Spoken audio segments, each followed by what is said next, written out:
but we have a quorum here, so we're going to proceed with the hearing. Do any of the parties have any issue with starting this, and then, okay? This is the one Nagel was going to miss? No, I know Commissioner Nagel's on his way. He's about 20 minutes late, but he'll be here. I assume Commissioner Higgins is also moving in this direction. So, Mr. Cornelia, I think where we left off, you're still in your case in chief. Correct.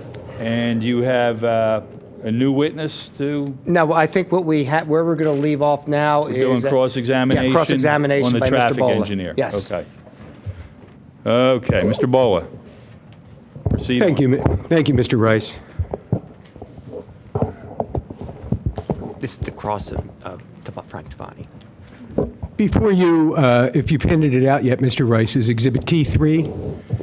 The commissioners should all have a letter dated September 30th, 2014 from Gilmore and Associates to Mr. Bola.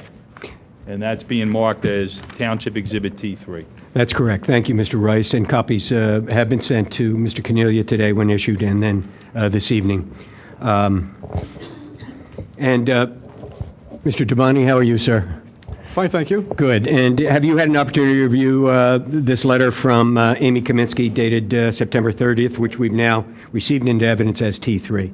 Yes. Okay, good. I'm going to have some questions on that, but also I have just other questions. We'll try to do them both here. I'm going to start with what Ms. Kaminsky discusses on page 3 of T3 in item number G, which is the comparison to the St. Joseph's University project, that is to say, to the bookstore and restaurants that they have there, and the comparison that you made for traffic impacts studies, your traffic impact study. How similar are the two sites, Mr. Tavani? Well, they're both universities located in southeastern Pennsylvania. The specific location that I surveyed is a relatively new facility which was constructed within the last decade, and it has a footprint of approximately 20,000 square feet and 3 what I would term to be subordinate retail uses on the first floor, as mentioned in A18. So in summary, I would say that they are relatively similar. All right.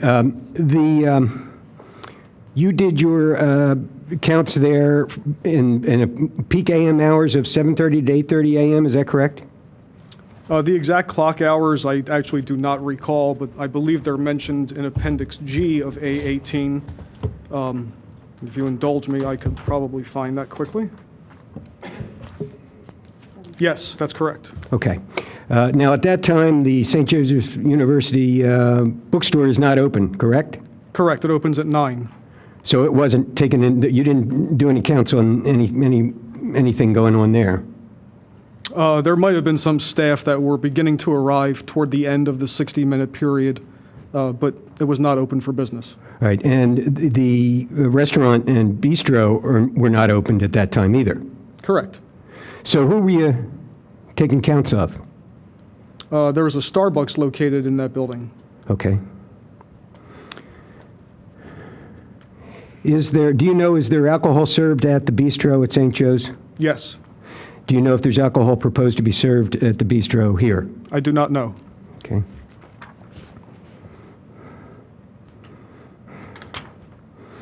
I think you just said that St. Joe's was 20,000 square feet in size? That's a very rough number just based on external dimensions that I measured during my field visits. All right. The Exhibit A6A, I think, indicates that St. Joe's retail is only 15,000 square feet. Actually, it's A18, in which in Appendix G, I referenced that when accounting for things like the ramps leading up to the garage above the retail space, hallways, staircases, elevators, etc., that there is less than 20,000 square feet devoted to the retail spaces, and I think I indicated that it could be approximately 15,000, which I concluded was comparable to the subordinate uses proposed by the applicant. Okay. Do I understand that the area, the amount of area to be devoted to the retail space in the Villanova project has not yet been determined? Could you restate that question? Is it correct that the amount of area to be devoted to retail use in the Villanova development has not yet been determined? I think the amount of area is shown in the plans submitted with the application and is shown to be approximately 20,400 square feet. However, I think previous testimony indicated that the exact users and the apportionment of those square footages among different users is not yet known. Okay. And would the approximately 20,000 square feet of Villanova retail space contain similar ramps and access ways that would constitute about 5,000 square feet as exists at St. Joe's? That's possible, but Appendix G was based on using the direct observations of St. Joe's and its 15,000 square feet because of the possibility of some square footage in the applicant's case being used for, some of the space used by the applicant may be for a computer center or places that would be utilized solely by Villanova students and staff and would have no external trip generation. That was not identified in Appendix G, but that is how the disconnect or the determination between 20,000 and 15,000 was really made. Right, and you didn't make any effort to account for the difference in the retail space proposed of a little over 20,000 versus what the real retail space at St. Joe's is of 15. Right, there was no adjustment factor. Okay. Do you know whether the Villanova University bookstore and bistro will be open during the peak AM hours? I do not, and I do not think the applicant has stated that either. Okay.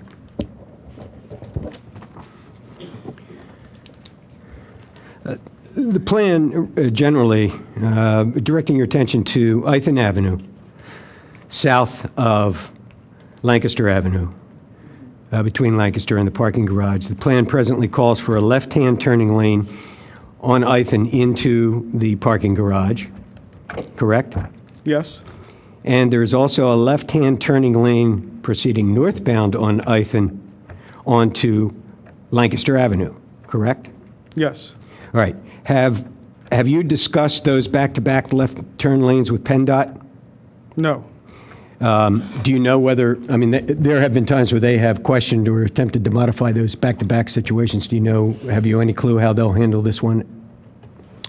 Well, I will say that an earlier version of A18 was not only submitted to the Township, but also to PennDOT, which in fact issued a response letter dated 1 August 2014. And in that earlier version, the TIA, as it's been referenced, there was a figure which identified the conceptual traffic improvements, and the back-to-back left turn lanes you describe were shown in that figure. And to my recollection, no reference to that was made in PennDOT's response letter. All right, so you've got no objection from PennDOT, at least thus far. Correct. Great. Did you do with regard to the intersection at Lancaster and Ithan, did you do a right turn lane warrant analysis for eastbound traffic on Lancaster Avenue towards Ithan Lane? No.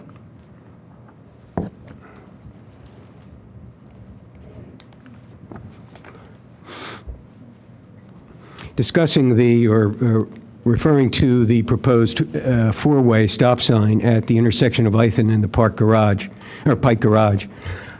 which you've indicated, in your opinion, is needed. Did you run a warrant analysis on the all-way stop control? No. Would you agree that there are reasons why municipalities would need to avoid installing unwarranted stop signs generally? Yes. And that would be rolling stops, the potential for rolling stops, the potential for disregard of the stop sign in a four-way situation, and speeding between stops to make up for lost time. Would you agree those are three issues that municipalities could be concerned with? Yes. All right.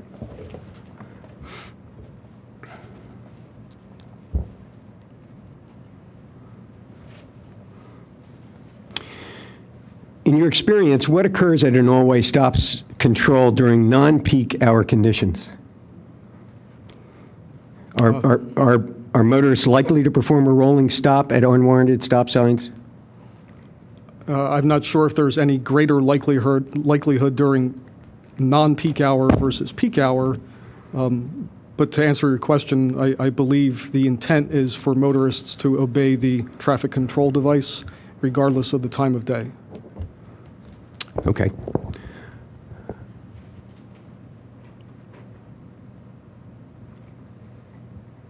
The pedestrian crossing at Ithan and the Pike Garage surface lot, are there measures which could be installed to alleviate concerns regarding pedestrian crossing Ithan Avenue there, like crosswalks, pedestrian crosswalks, or activated signalized crosswalks? Are those things that would help with pedestrians crossing Ithan at the Pike Garage entrance? Those are additional possibilities. And things that might be considered as we go forward towards land development? Agreed. Incidentally, all these questions, once again, are geared to the snapshot of the traffic studies as we have them now in this conditional use proceeding. Those things are going to be further refined for land development before this is all over, if conditional use is obtained. Is that correct? Yes. Okay. Once and always stop control is in place, how difficult is it to eliminate it, if you know? I do not know.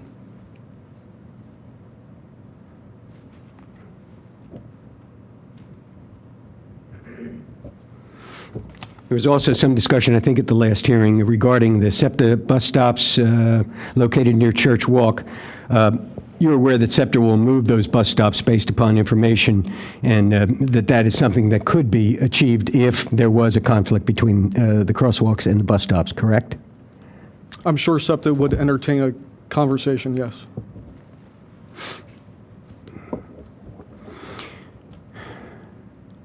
Do you have any numbers that would indicate a percentage of the pedestrians that you would anticipate crossing Church Walk, crossing at Church Walk instead of at Ithan over the pedestrian bridge?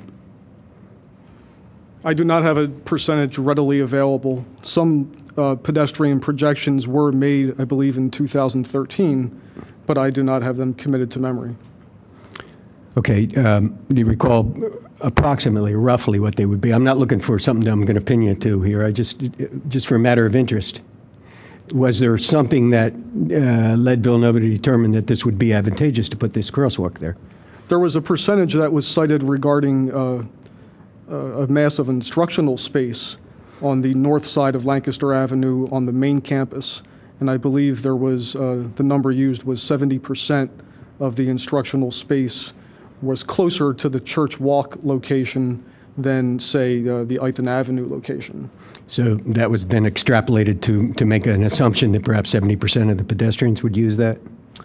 No, the pedestrian analysis was first based on the existing pedestrian volumes as counted at both Church Walk and Ithan, and then mostly logical assumptions based on the layout of the existing main parking lot.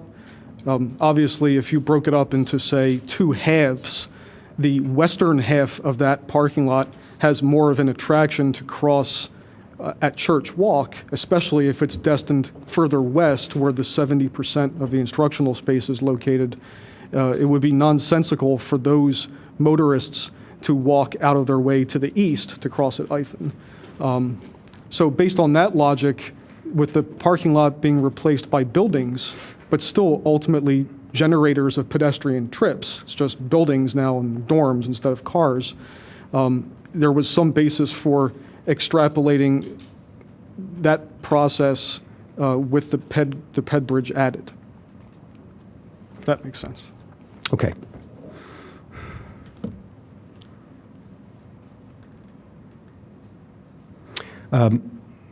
You know, there's been, the residents, the nearby residents have had some concerns about, unresolved concerns about potential traffic calming on Aldwin Lane. Have you or anybody, or has anyone from your office discussed the residents' concern regarding traffic calming there? We have had conversations with Township staff in the past about potential measures for traffic calming along Aldwin Lane, but they were never resolved or any particular measure was never identified. Do you have any particular recommendation in that regard? I don't believe any traffic calming measures are really necessary or warranted, and I think the applicant is proposing traffic improvements along Route 30, which should increase the throughput of traffic along Route 30 itself, and therefore, as a consequence, be less likely to result in diversions to other streets. Traffic calming is largely a symptomatic remedy instead of a causational cure. It's more effective to address why the traffic is diverting in the first place.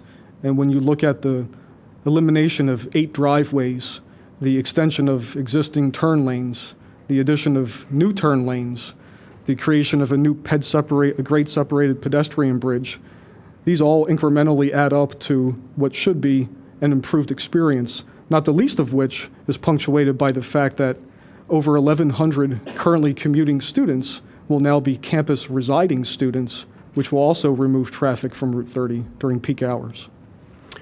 Okay. The transit lot for SEPTA, is there any improvements proposed for that lot or any ADA improvements proposed there? I am not aware of those specifically.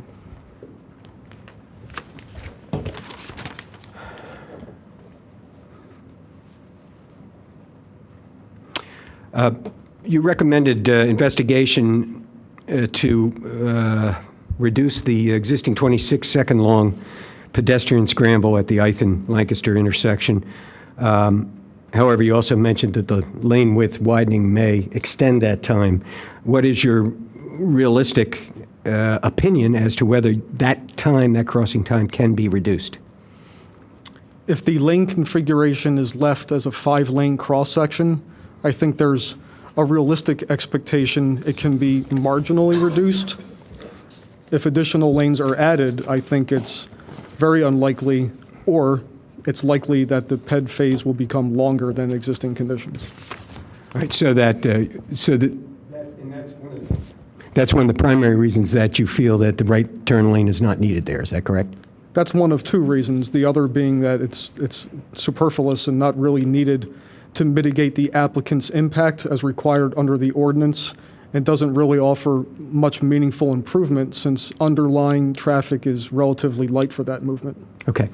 So, I mean, what we're really talking about here and where the area of disagreement that I perceive it to be is between you and the township professionals is that if you're making a right-hand turn from Lancaster eastbound onto Ithan,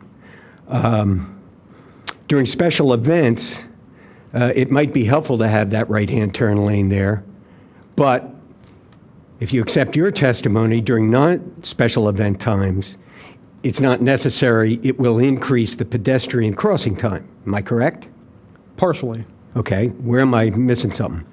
I believe the township staff may be not appropriately considering the different paths of travel during special events that the new plan will offer as compared with the existing condition with which we are all potentially more familiar. So currently that turn lane is utilized for the management of special event traffic, and that is largely because of the way the parking is laid out and the access is provided. In the proposed condition, that right turn lane will be effectively replaced, or that right turn movement will be superseded by other movements to include, for example, a path going through the West Lancaster lot where queuing and staging could occur, and then traffic could continue east along the south side of the residence halls and go directly into the garage by going across Ithan, which means that right turn lane won't be utilized at all. In the alternate, traffic could enter at the proposed entering driveway at the PAC or behind the PAC, which is currently an exit-only driveway. So again, this is traffic originating from the west and heading east. Could either turn into West Lancaster or continue straight through Ithan and turn right into the PAC driveway. So in both those instances, the right turn lane is completely not utilized. All right. Speaking with Officer Ray Mattis prior to this hearing, who's out there in the streets, he tells me that nothing that you can do is going to prevent people from, if they see that there's queuing going on, to make a right onto Church, for them to go around that because they know Ithan's going to be available to them to make the right to go into the Pike Garage. Is there a way to deal with the officer's concern about that? Is there any way to deal with that? Can I continue with my prior answer before answering that question? I thought you were done, but sure. I'm sorry. I'll try and limit my verbosity. Originally, the project contemplated a larger garage with a greater concentration of parking in one place. As a result of working with staff, there was changes made to include additional parking on what's been referred to as the SAC and HSB lots, which are located in different locations and don't even involve right turns from eastbound Lancaster flow, whether it's at Church Walk or Ithan. It goes north. So the additional parking that will be intended to be utilized at those locations during special events and the other fundamental changes I mentioned adds up to a completely different traffic pattern which minimalizes or replaces the eastbound right turn movement at Ithan.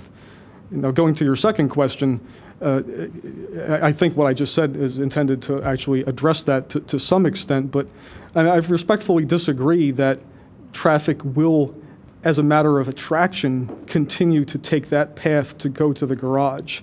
And it's not just an opinion. The southbound left turn movement on Ithan to enter the garage, for example, especially during special events, though managed by Radnor Police and University Police as well, is obviously potentially more challenging than to enter just by a right turn at the PAC driveway, for example, or by entering at the West Lancaster lot and shooting straight across Ithan.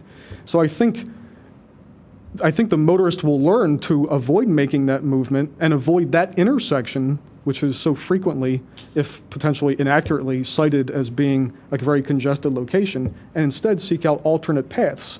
And then finally, one of the hallmarks of the chance management report is that technology will be used in ways not previously used, including variable message signs, advanced notification of the destination of parking for ticket holders, so that people will know their path before they even have a choice behind the wheel. They can still obviously ignore that path, but hopefully there will be an incentive and a purpose that will be available that isn't present today.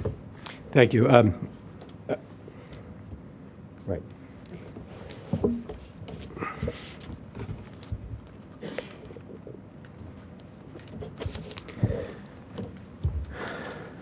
All right, I respect your opinion, but I also respect that of the guy out there on the street who's directing the traffic, and I encourage continued conversation between the two of you on that.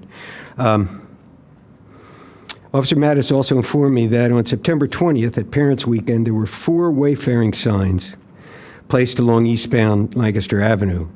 When the main lot, Pike Field, and South Campus were filled, the wayfaring signs advised motorists that the lots were filled and to turn left onto North Ithan Avenue for parking.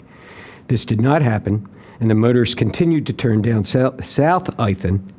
At that point, the motorists had to be directed down Aldwin Lane through the neighborhoods onto North Spring Road. Officers suggesting that right turn lane would have shut down this turning movement, would have prohibited that. Are you aware that that occurred? I wasn't aware of all those details. I do have 2 responses to that question or comment. The first is, I believe that may have been either a first or either a very early attempt at using this technology, and as things unfold, especially with the development of this project, which won't be for years after it's constructed, there will be efforts to refine how that whole situation is handled. Great. Secondly, if people really were ignoring the changeable message signs and making a right turn south onto Ithan and then having to be directed to Aldwin to recirculate, I don't see how adding the right turn lane on Lancaster would change that. And if anything, it would probably continue to usher more people south on Ithan and then to Aldwin to be redirected. So I don't see how it solves that problem if the motorists ignored the signs. All right, and lastly on that issue, if an auxiliary lane analysis shows that the right turn lane is warranted for both A&M and peak hours, would that change your opinion? No, and I should clarify, earlier you specifically asked if a warrant analysis was conducted. Right. In PennDOT vernacular, a warrant analysis is separate from level of service investigations or other matters. PennDOT, in its letter, specifically said that that lane is not required to comply with the strike-off letter, which is not required to comply with the ordinance. But it did ask for additional investigations. A18 included additional level of service investigations and determined that adding the lane will reduce delay at the intersection, though not to a significant degree.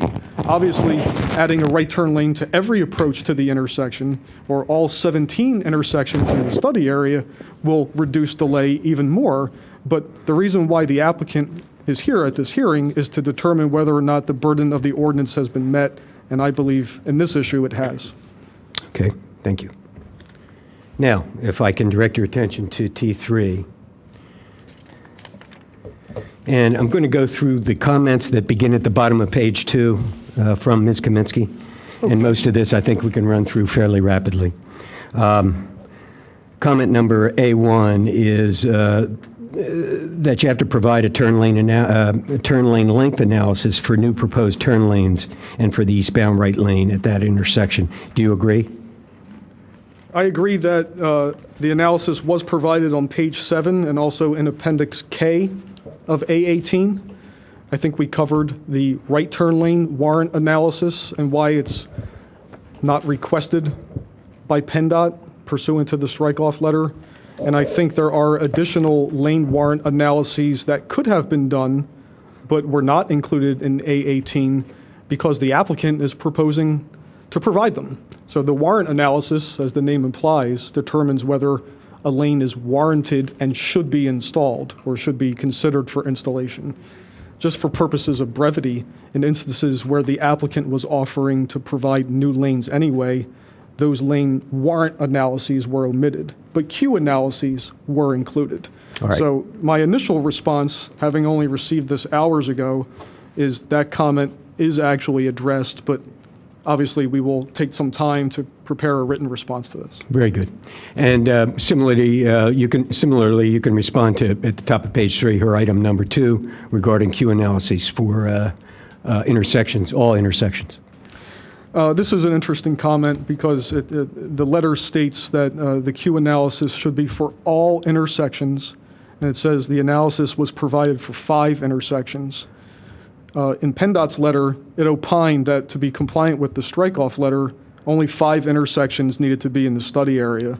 But having previously analyzed 17 intersections at the request of the township, A18 continues to include 17 intersections, but limited the Q analysis to just the intersections specified by PennDOT as well as the site access points. So again, preliminarily, I think the burden by the applicant with respect to the ordinance and the strike-off letter has been met in A18, but this will be examined more closely as well. Okay. Her next comment is F, and I don't even know what she means here, but... That's a technical comment that will be addressed. And you can comply with that, right? Yes. It's not important for the CU. Okay. Agreed. Thank you. And she comments at H, I'm skipping over G because we've already discussed that. She comments at H that there's been some difference in the testimony regarding the number of beds and the number of parking spaces proposed. As I understand it, we are down to 1,135 new beds now, correct? That's what the proposal currently is? That's correct, and really the differences in all these variables would translate to a very small difference in actual trips, and I can testify under oath that it's very unlikely would affect any of the conclusions of the study. And actually, I know that we did cover G previously, but I did have a few other points about G that might be helpful. All right, well, let me finish this. So I just want to know, are we now talking about 1,135 beds and parking for 1,293 spaces in the Pike Garage?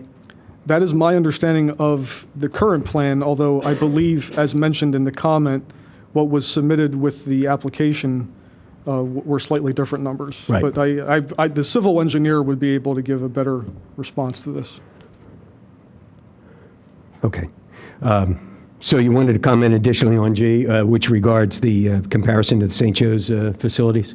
Yes, for what it's worth, having received this at the beginning of the day today, I did investigate some alternative trip generation potential for the site using 20,000 square feet and using land uses as permitted under the ordinance. The bistro, the convenience mart, the bookstore, also some other potential uses like a clothing store, which are mentioned in the ordinance.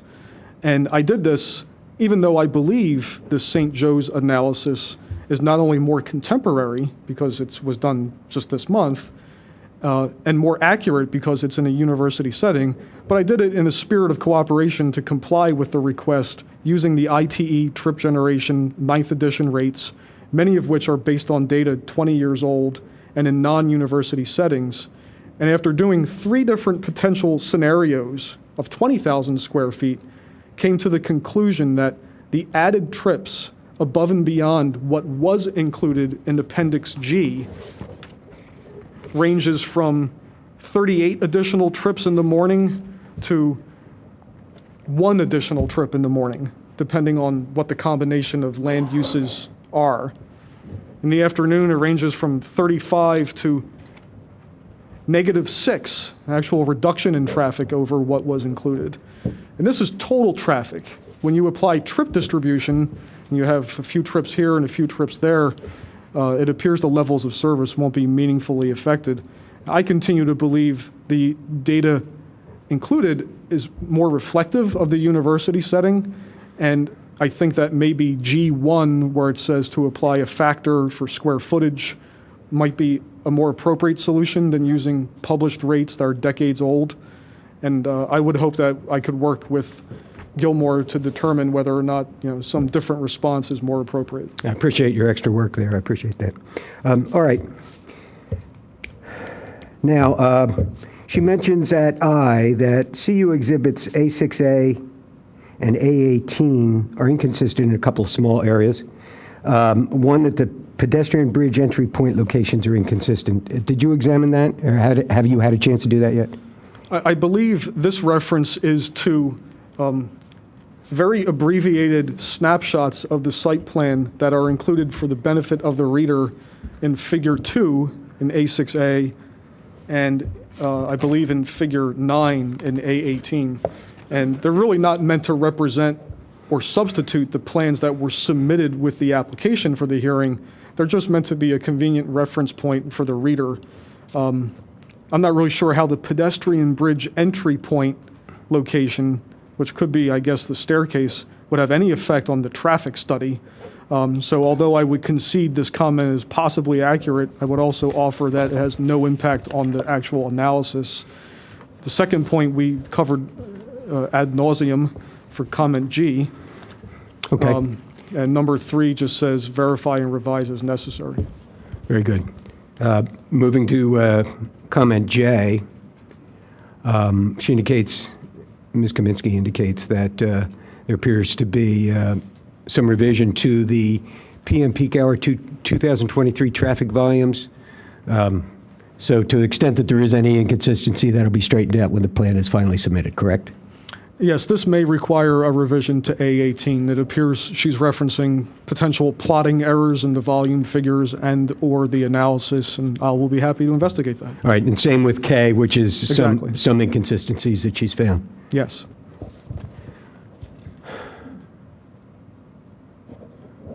All right, we've spoken about L.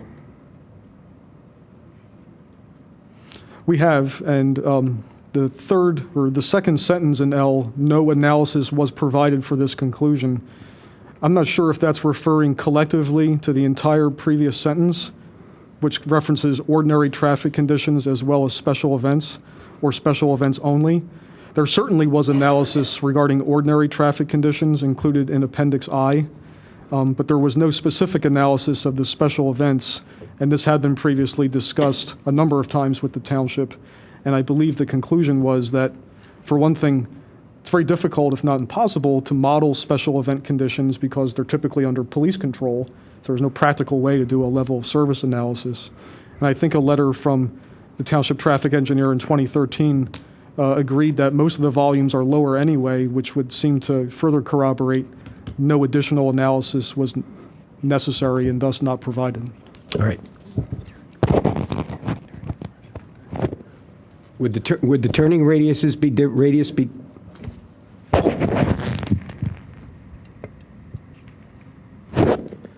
Would the turning volumes be different during a special event? Certainly. In fact, there was documentation of the 2012 homecoming, which had slightly higher eastbound right turning volume than the base condition. There was also a basketball event that was documented, which I believe also had slightly higher right turning volumes during that special event condition. But to reiterate, under the proposed special event conditions, those volumes will almost certainly be lower than what's currently occurring during homecoming and other special events because of the different paths afforded to the motorist to get to the garage on Pike Lot and in other expanded parking destinations. All right. Items M, as in Mary, and N, you can deal with later in land development if there's any further work to be done on those, correct?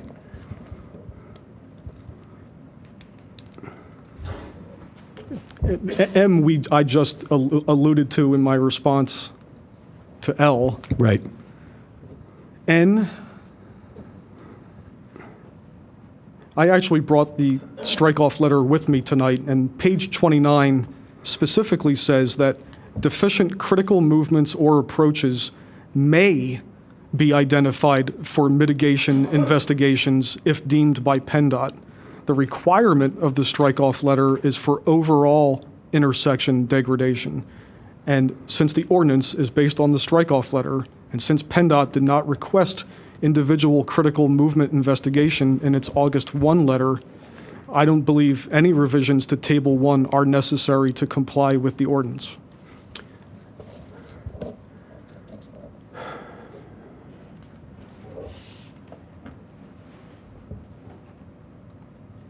All right, we've discussed comment O. Comment P indicates that Gilmore would recommend eliminating the second right turn out only from the Pike Garage to northbound Ithan Avenue as being superfluous. Do you have comment to that? I believe we agree with that comment and will comply.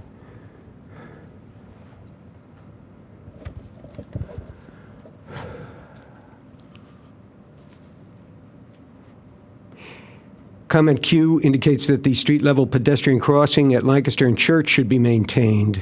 Do you agree with that or disagree? Well, clearly during my direct, I offered an opinion that they should be removed, and A18 says the same, so I guess I disagree. All right. One of the commissioners requested information about SEPTA travel at the last hearing. Bus routes 105 and 106 travel along this area. And the day after the last hearing, I spoke to a SEPTA official who provided some numbers to me. In the westbound direction, on a typical day, both routes combined contribute 24, have 24 passengers, whether they're getting on or off. So that's 1 per hour in the westbound direction. In the eastbound direction, the 106 route has nobody eastbound, and the 105 had 25. So by coincidence, it's almost identical in the eastbound direction. So whether you're going north to south or south to north, if you're on the SEPTA bus, it's about 1 pedestrian crossing per hour at that current location. And while those people could be Villanova faculty, staff, or students, they could also be non-Villanova personnel, which may give some indication of the frequency with which Lancaster Avenue is crossed at that location, which could give some suggestion as to the necessity of those crosswalks, and is in part why A18 concludes that they are not needed. However, as offered during direct, this is a PennDOT issue, and I'm sure PennDOT will weigh in on it, and whatever PennDOT wants, I'm sure the applicant will attempt to provide. Okay, I just want to see if I have any additional special event questions for you.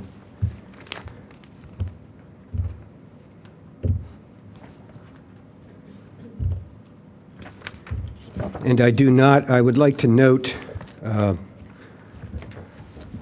for the private parties that there's a number of copies of Exhibit T3 on the chair behind me if anybody wants them. Thank you, Mr. Tavani.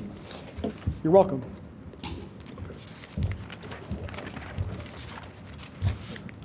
I'm done. Mr. Cornelia? Okay. Does any of the other parties have any questions for Mr. Tavani?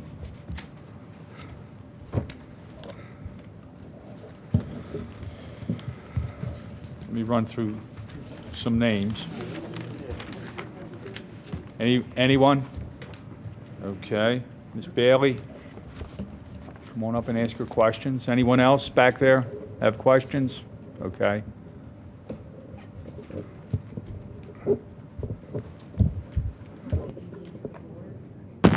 Is this on? Yeah. It's on. This is to Mr. Devaney. In regarding your report that 500 to 1,000 cars daily, I think, will be added to the Lancaster Avenue and South Ethan intersection are not accounted for. You contend there's no change. How can that be? I don't understand the question. Could you clarify the 500 to 1,000 additional trips and where that number is located? In reading your report, it Okay. says that 500 to 1,000 cars daily will be added to Lancaster Avenue and South Ethan intersection. They're not accounted for. And you contend no change, will happen. How is that?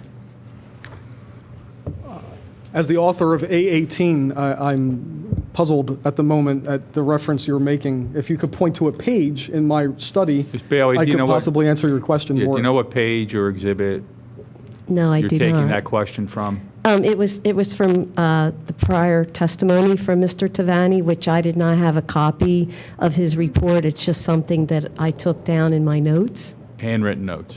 No, I'm just going Okay. to object because that's a misstatement as to his prior testimony. That's not what he testified to. Well, I mean, you don't have a particular page of a transcript or anything that you can... No, because I Okay. didn't have that transcript Okay. in front of me. I could Okay. only take notes and add Okay, questions. Mr. Tavani, can you answer that question? A18 is largely based on peak hour volumes. I find it surprising I would refer to anything in terms of daily additional trips. So since I can't even speak to the authenticity of the figure, I have no comment on it. Okay. Ms. Bailey, do you have another question? Also stated, there are charges that there will be a reduction in peak hour traffic. That I recall, yes. Is that correct, Mr. Tavani? Yeah, again, the purpose of the project is to bring over 1,000 currently commuting undergraduate students and have them become campus residing students. So clearly, if they are driving to campus now to go to class, but they'll be living on campus, while they may own cars, they're not going to get in their car, drive around for a little while, and then come back to go to class. They'll just get up and go to class. So I have repeatedly, and I'm happy to get it on the record again, stated that the project itself, in absence of all of its offered traffic improvements, will result in improved traffic conditions during peak hours. So if we're to follow this narrative, then the cars will be warehoused for an extended period of time. What data are you drawing from to make this conclusion?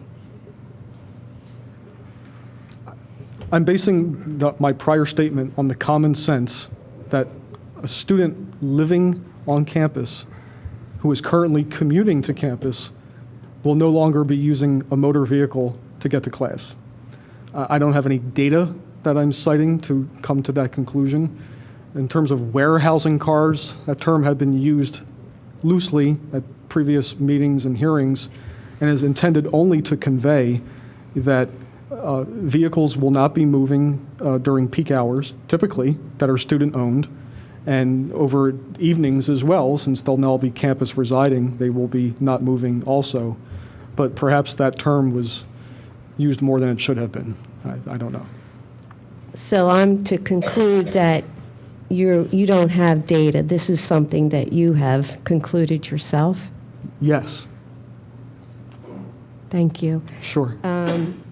Hypothetically, what would happen to the CICD traffic plan if the west parking lots and new access road behind the old house buildings from Lancaster Avenue, what would happen where they're not included? I don't know.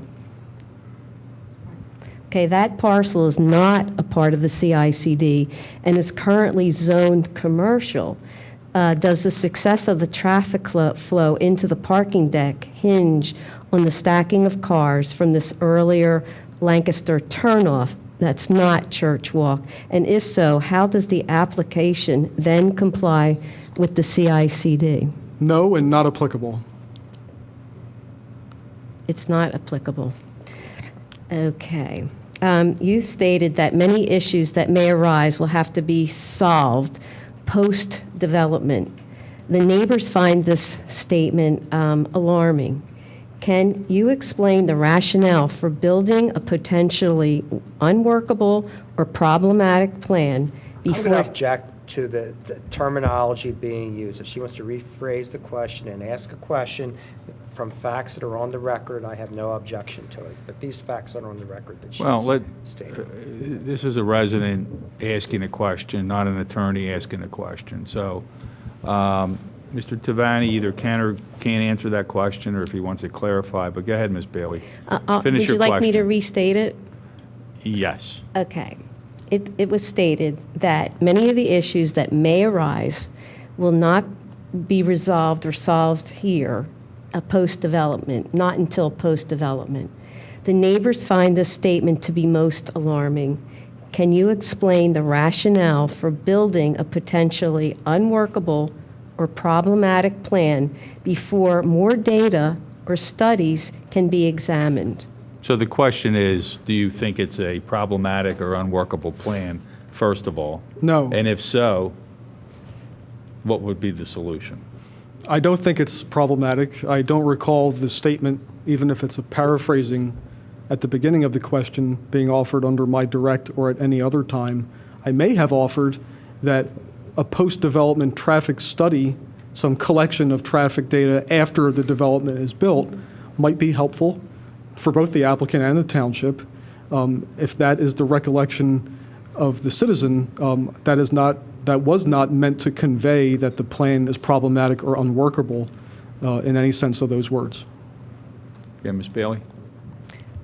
Another question?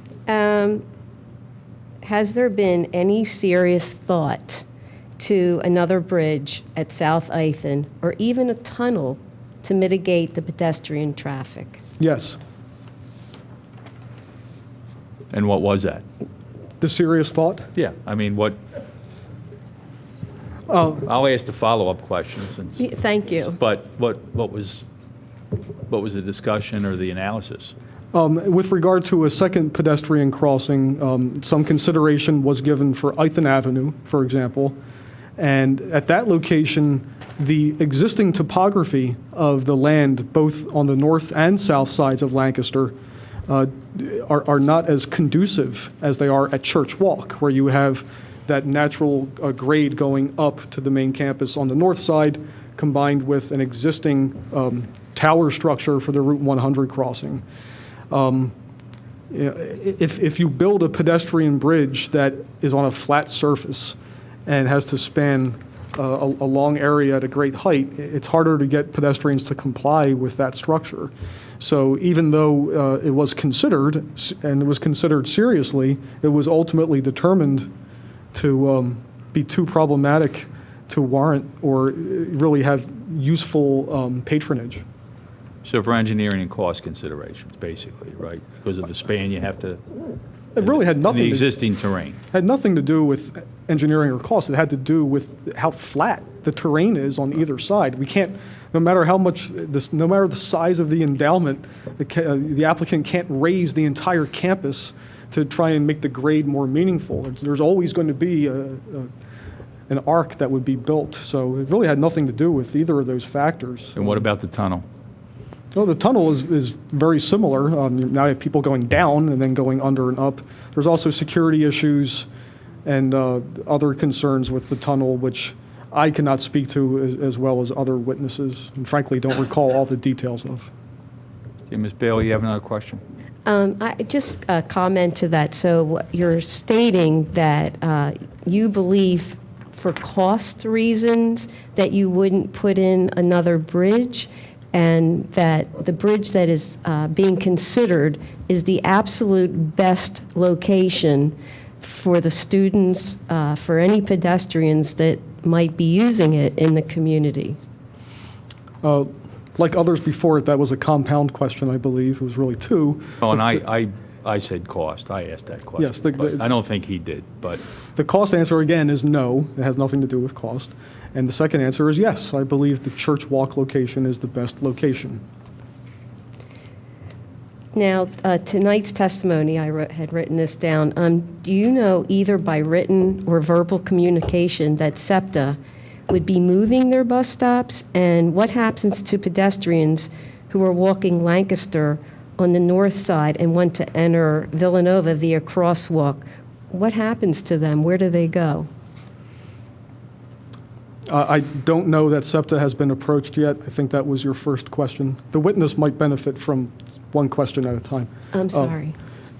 So SEPTA, I don't think, has been approached at this point in time. And what was the second question?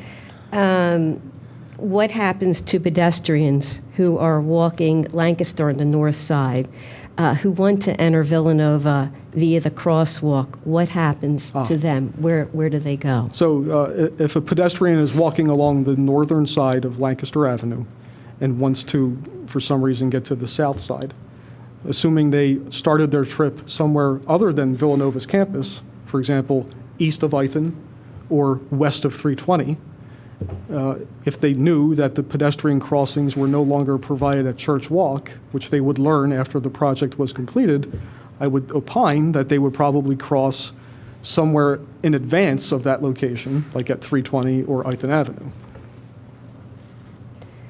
Same would apply for pedestrians along the south side of Route 30 going north. okay, you done? What's the rush? Yes, thank you very much. Okay. Mr. Yiannopoulos, you have questions?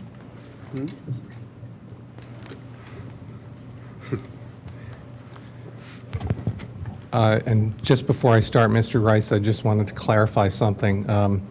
When I was accepted as a party last time, I did notice in the transcript from last week, and it's also just maybe an inconsistency because I noticed that Dr. Chance was sometimes referred to as Dr. Chance and other times Ms. Chance. And just for the record, I am actually Dr. Yiannopoulos. I'm not trying to make a big deal of it or anything, but just if it is, from a legal point of view, an issue, I wanted this hearing to know that. Okay. Somebody has a medical problem you can take care of. So I don't No, know. if somebody has an emotional problem, I can take care of it. I have several of those, Dr. Aiken. Okay. My first question is actually a follow-up to what Mr. Bola asked. That's in regard to the pedestrian scramble at South Ithan and Lancaster. You indicated that it could be marginally reduced. Of course, you said if they did add a right-hand turn lane, that would be impossible. My understanding is that even without a right-hand turn lane, it's proposed to widen the existing lanes by 1 or 2 feet. So under those conditions, how could it be marginally reduced? That's a very good question. That's because the 26-second existing scramble phase is composed of 3 individual components or intervals.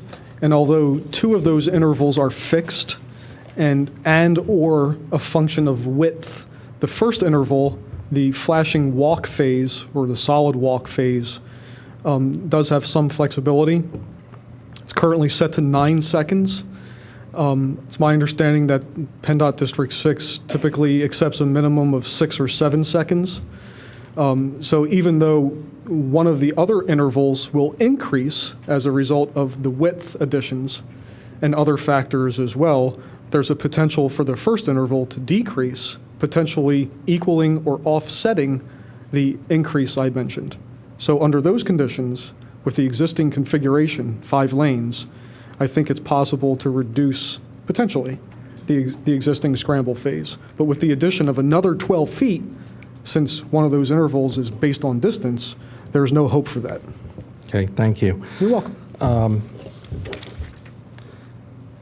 With regard to the comment that, of course, it makes common sense that if you've got more students in the buildings, if you have these buildings with the additional 1,135 beds, that they won't be getting in their cars and using them. For example, common sense to you would indicate that they wouldn't get in their cars to go to the CVS or the McDonald's or the bagel store or any other locations that are within a mile or two of the garage? Was that a question or a statement? It was a question. The question was, would that, from your point of view, be common sense that they would not do those things? That a student would not use their vehicle to go to a CVS or McDonald's? Correct. I couldn't answer that question without more parameters such as the distance to the hypothetical CVS or McDonald's. Less than a mile. I would think some students may or may not use their vehicle, yes. Okay. Certain students are infirmed or ill. I do understand that you're an expert on traffic. Are you an expert on the behavior of 18 to 22-year-olds? No. Okay, thank you.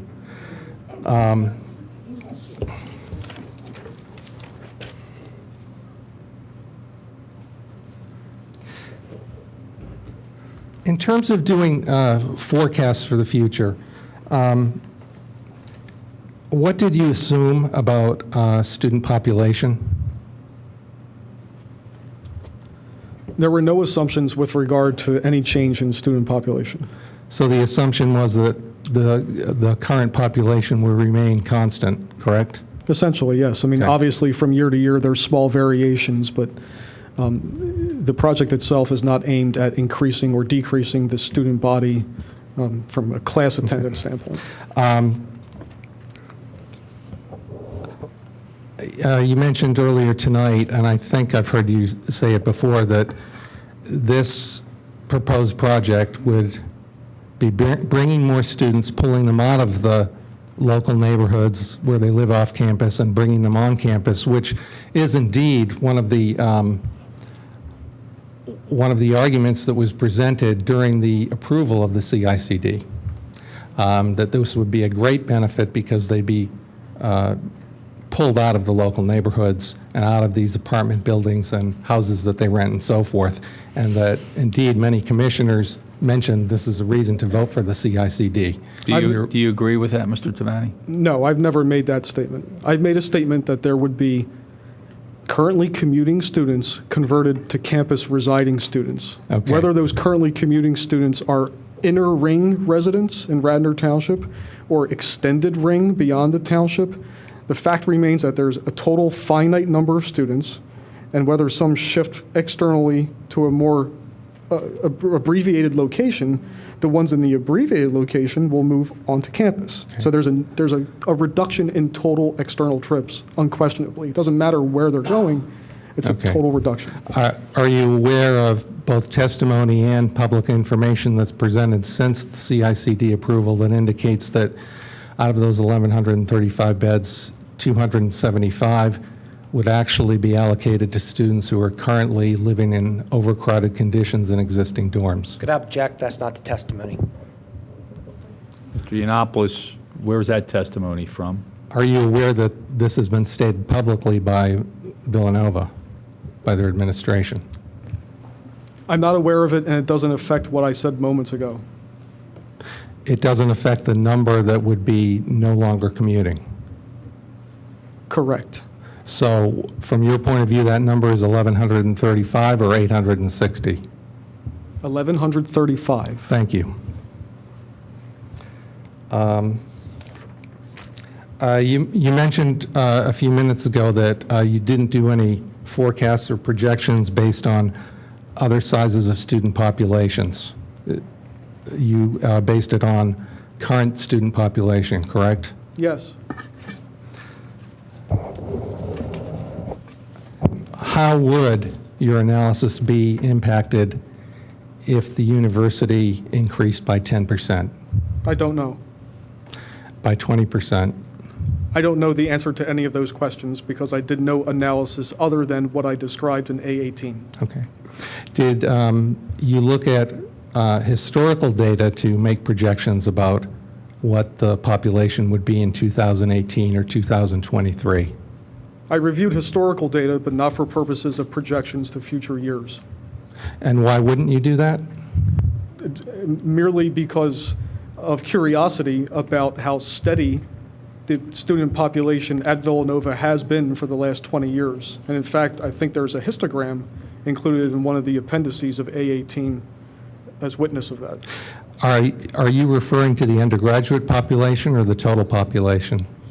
I don't recall. So then are you aware that the total population from 1998 to present has actually increased by 1,600? Objection, it's not in the record. There's no testimony in that regard. Well, but he can ask him that I'm question. asking Well, why. is he aware, you can ask if he's aware that the Right, population has that's, increased. he's just asking him if he's aware of it. I'm asking why an expert on traffic would not take that into account. Because it's not in the record, and there's no testimony or evidence in that regard, so why would he take it into account? Well, the questions that are being asked have to do with, will Villanova's population stay static going forward? And Mr. Yiannopoulos is saying it's grown in the past to get to where they are today. So, Although that's a misstatement. It is. well, I mean, that's the question that he's asking. I can I'm assuming. provide the sources for that information when. But it's a fair question. He either knows Well, or he doesn't know, whether there's testimony in the record or not. So your objection's overruled. Mr. Yiannopoulos, ask another question, or the same question. Well, so We'll see if Mr. my Tavani question can is, answer. as an expert in traffic and looking and projecting what the impact will be in 2018 and 2023, wouldn't it make sense to consider other possible scenarios, very likely scenarios, in terms of the size of the population? No. As an independent expert, would you not be asked to do that? I am an independent expert. You're independent. Yes. So tonight, you're here looking out for the best interests of Radnor Township. Mr. Yiannopoulos, now you're arguing with him. So I think we understand the point you're trying to make, but his testimony last meeting and tonight is that he made an assumption that the population on this campus is not going to grow. So if you have testimony other than what you're speculating, if you have some facts that you want to put in that the population will grow, you'll need to do that later. But Okay. he's answering your questions. So All right. move on, please. All right, no, that's it. Thank you. Any other parties? Ms. Pilling. Just read this through. Hey, G.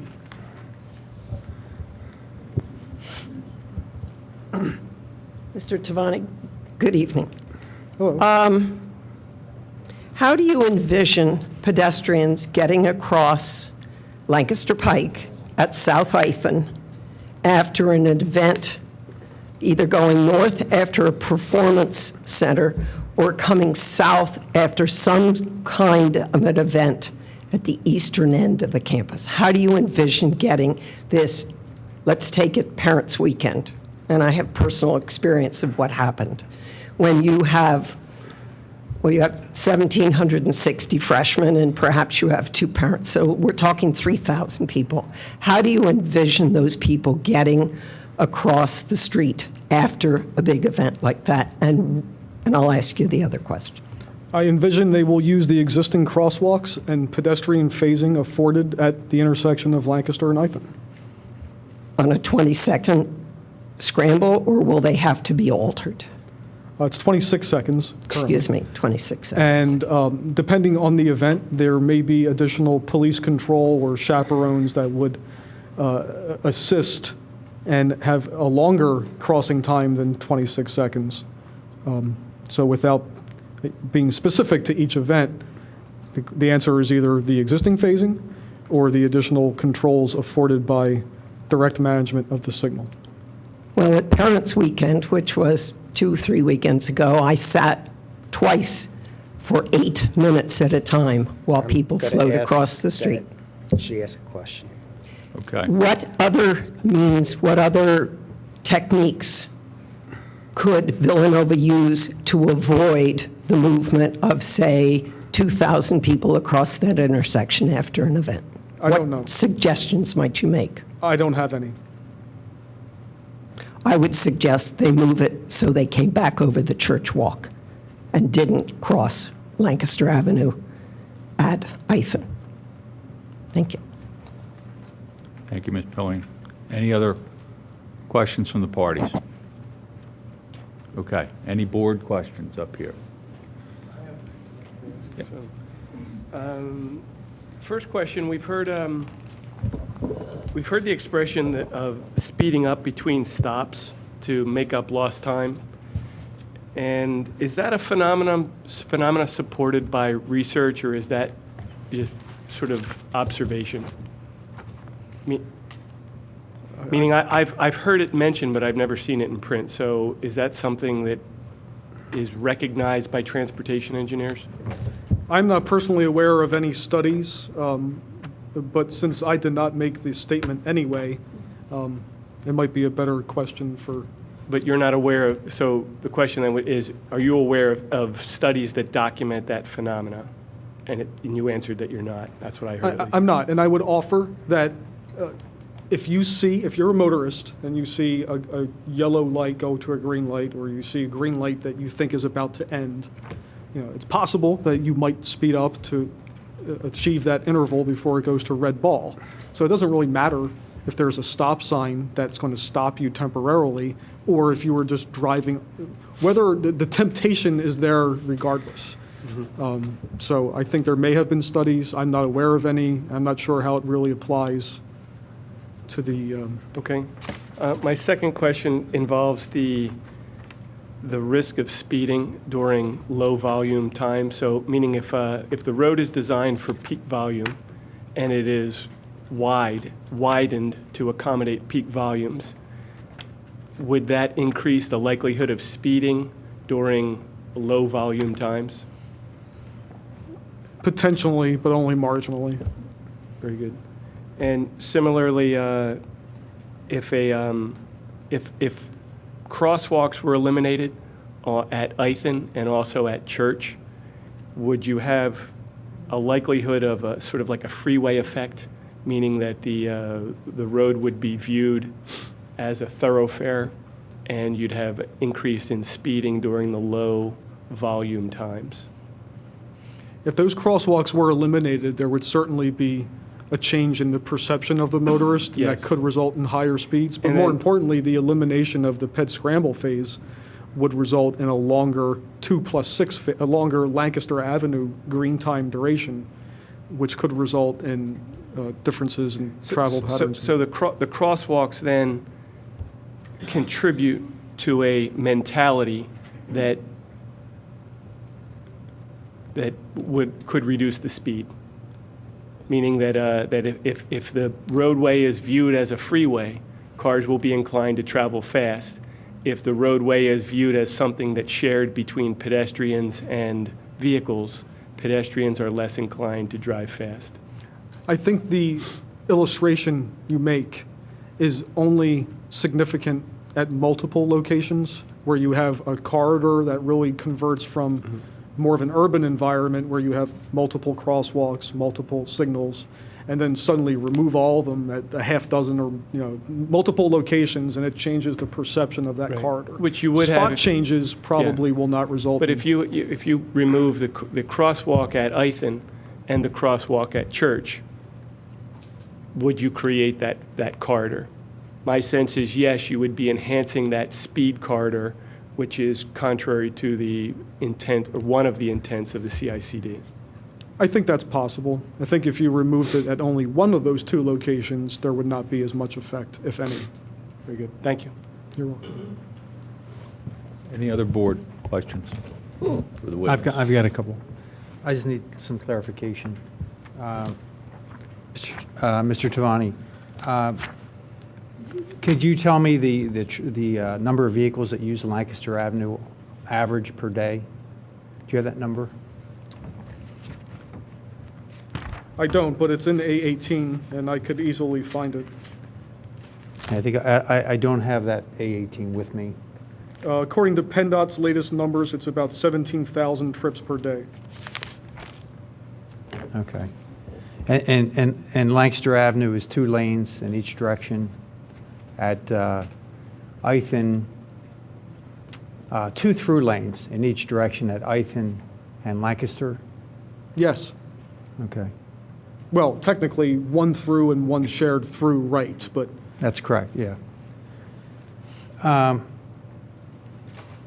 During an extra peak event, what is the level of service of Ithan and Lancaster's intersection? I don't know. You don't know because it's not in part of your analysis, or you just don't know that? Both. It's not a requirement of the ordinance, and I did not perform any analyses of levels of service of extra peak conditions. Okay. In your opinion, would the level of service during an extra peak event at that intersection be much lower than it currently is, like during non-peak events? Possibly.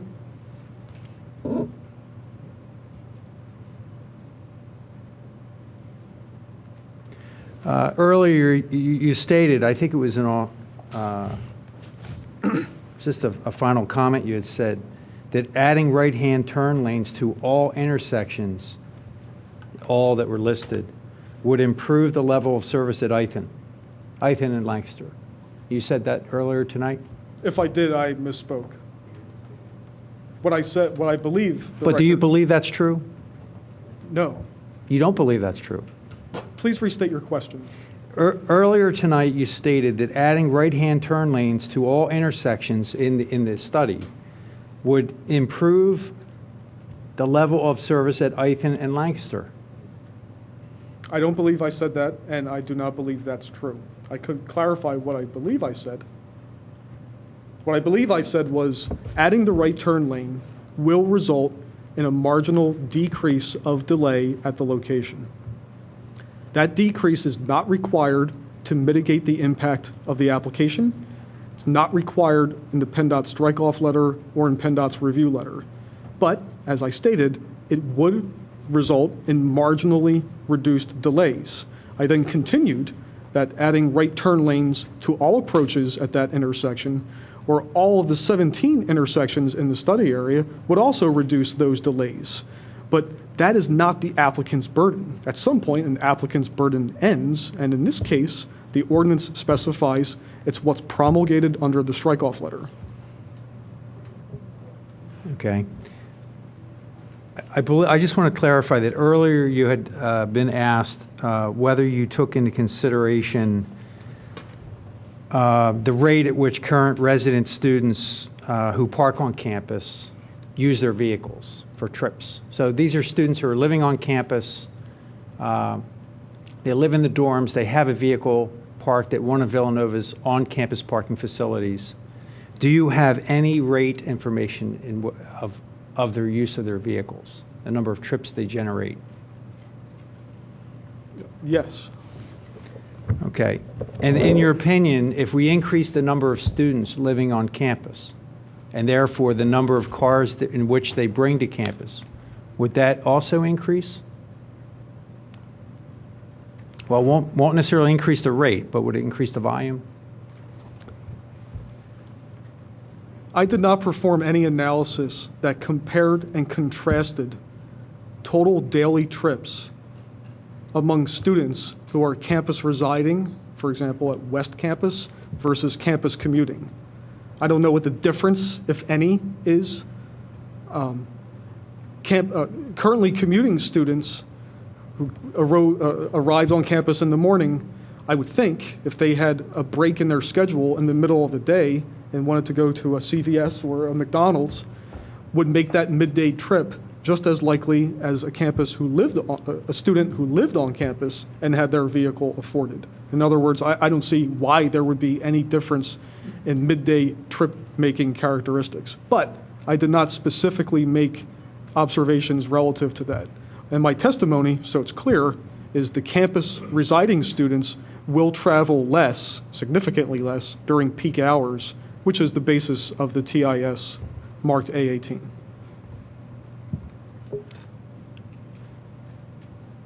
Okay, just one or two final questions. We've established that PennDOT has stated there are about 17,000 vehicle trips per day at Ithan and Lancaster, passing through the Ithan and Lancaster intersection, traveling along Lancaster Avenue. And at this time, we have one dedicated through lane and one shared lane. Do you believe that adding turn lanes would not improve the throughput of the road? No, I don't believe that. You asked, do I believe it would not reduce throughput? And I don't. I believe it would. Okay. Marginally, but it would increase throughput, yes. So you say marginally. You haven't done an analysis on this, but when you say marginally, I have. do you mean? Oh, you have? Yes. Would adding the turn lanes improve the throughput by a certain percentage? I don't know the percentage, but Appendix I, at the very end of Appendix I, which is all the synchro analyses, does include the level of service projections with the right turn for the PM peak hour. Somewhere in the middle of Appendix I is the same for the AM peak hour. Okay, I can review that. The level of service comparison table included in the executive summary also identifies what the individual benefit for each approach and the overall intersection would be with that right turn lane added. And it's very minimal. And it's very minimal because the eastbound right turn volume is relatively low. It's on the order of about 100 trips or less per peak hour. So this whole time I've been here so far tonight, we're not talking about a tremendous amount of traffic relative to the through volume. So if you have 2 or 3 vehicles per cycle, which is what it works out to be, and you take them out of that lane and put them into their own lane, it's not going to have that much impact each cycle. In fact, the average motorist probably won't even notice the difference in a reduction of delay.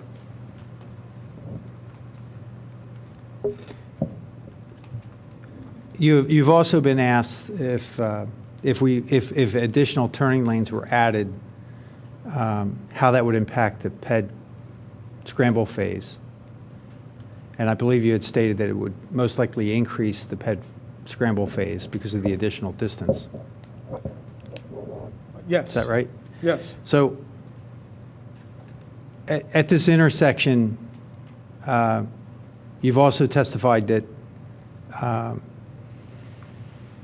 that the pedestrian, the decision on the pedestrian bridge at that Ithan and Lancaster intersection was not based on cost or engineering.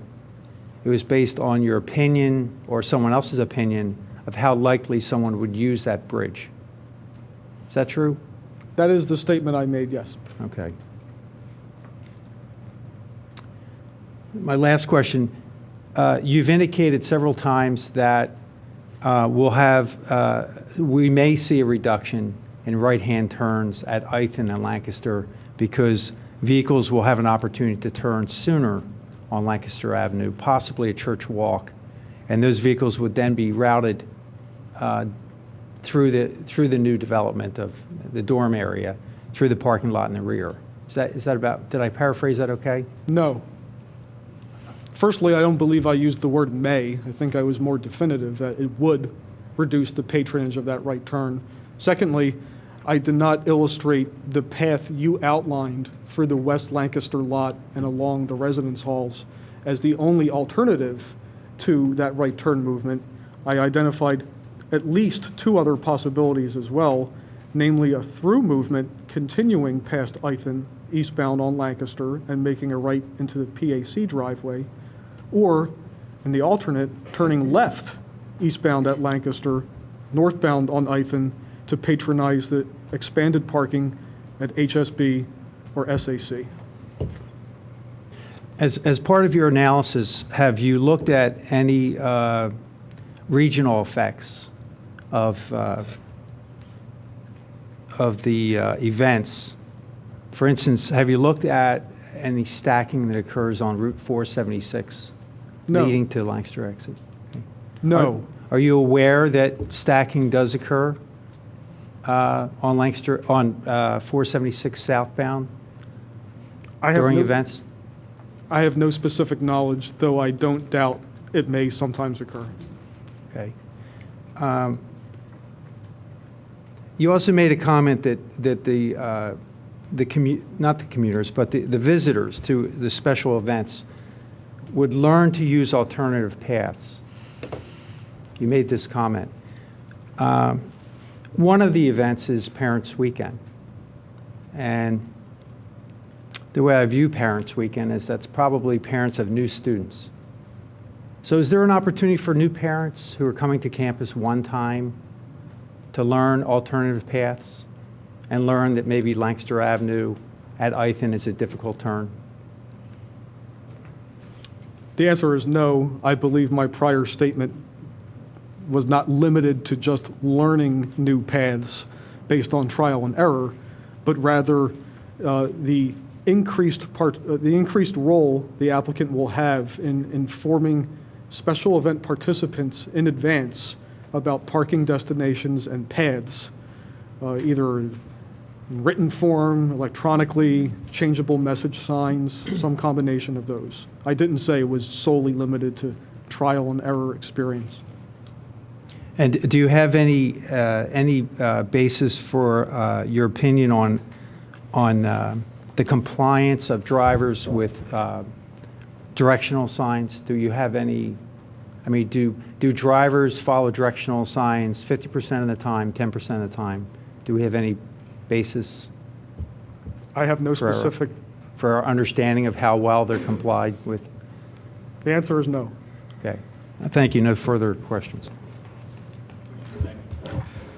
Mr. Tavani, currently how many parking spaces are on the south side of Lancaster Avenue total that can be utilized during special events? At one time, I had that number at my fingertips, but not presently. I'll see if I can find it quickly. Well, I'll phrase it a different way. Will the number of parking spaces on the south side of Lancaster that will be used for special events increase or decrease as a result of this project? Decrease. Thank you. That's all I have.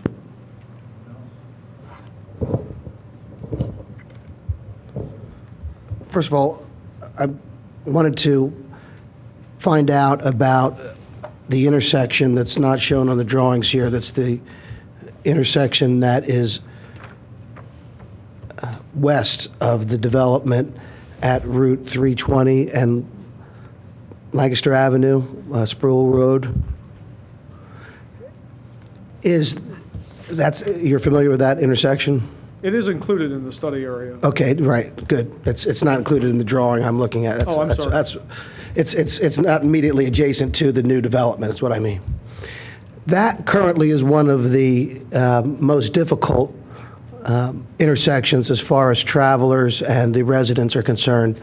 How will this development impact that intersection, and how are any additional traffic going to be mitigated through the efforts of this group in conforming to the ordinance? Or what are you going to do with that intersection? Is it going to get worse? Is it going to stay the same? Or are you going to is there something that's going to mitigate it getting any worse? I understand your question. The answer is somewhat complex. A18, the traffic study, was based on assuming that all of the parking spaces on campus will continue to be utilized in such a way as to turn over during peak hours, just as they do today, meaning the 1,100 and whatever currently commuting students will theoretically still be commuting, even though they'll be campus residing. So from that perspective, A18 is extraordinarily conservative, because the reality is clearly, some traffic going along Lancaster Avenue through the intersection you referenced will be reduced in the future, but A18 did not examine it that way. So my intuitive response is the performance there will improve as a result of the project after it's constructed, even without specific improvements, but just by virtue of the reduction in commuting students versus campus residing students. However, since A18 was performed the way it was, I could tell you also that the level of service does not meaningfully change at that location, even assuming all the peak hour moving traffic I just referenced. And that's largely because the project is really an exercise in reassignment of traffic close to the campus, close to the exhibit you were looking at. Some traffic that's currently turning right will turn left to go to the HSB or SAC expanded lots. So part of the reason why PennDOT, for example, said you only need to focus on 5 intersections is because it's clear that's only the intersections closest to the campus that are really affected. As you get further out, the impact is diminished. And since we're kind of keeping the trip generation component the same as existing conditions, it follows that the further you go, the less impact there is. So fundamentally, the project should improve those conditions. The evidence on record shows very little change, but neither a significant detriment nor a significant benefit at the location. In all cases, it's compliant with the ordinance, however. Are there any specific improvements planned for that specific intersection, or is it going to remain substantially the same as it is today after the project is complete? A18 includes an offering to revise, to analyze and revise signal timings at that location as appropriate. But beyond that, there are no physical improvements that are offered. Mr. Tavani, what's the level of service there now?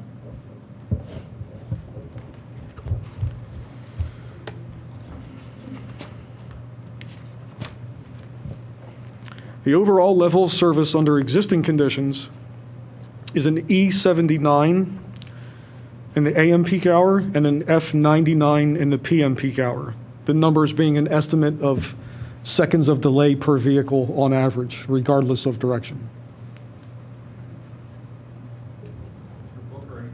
Yes. You testified earlier about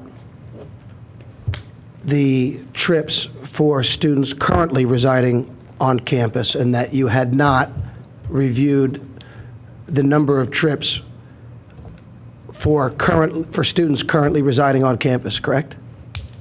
I think to be more specific, I said I did not make a comparison between midday trip-making characteristics of campus residing students versus commuting students. So you did take a look, you did look at the trips characteristics for currently residing students, for students currently residing on campus. So you do know that figure?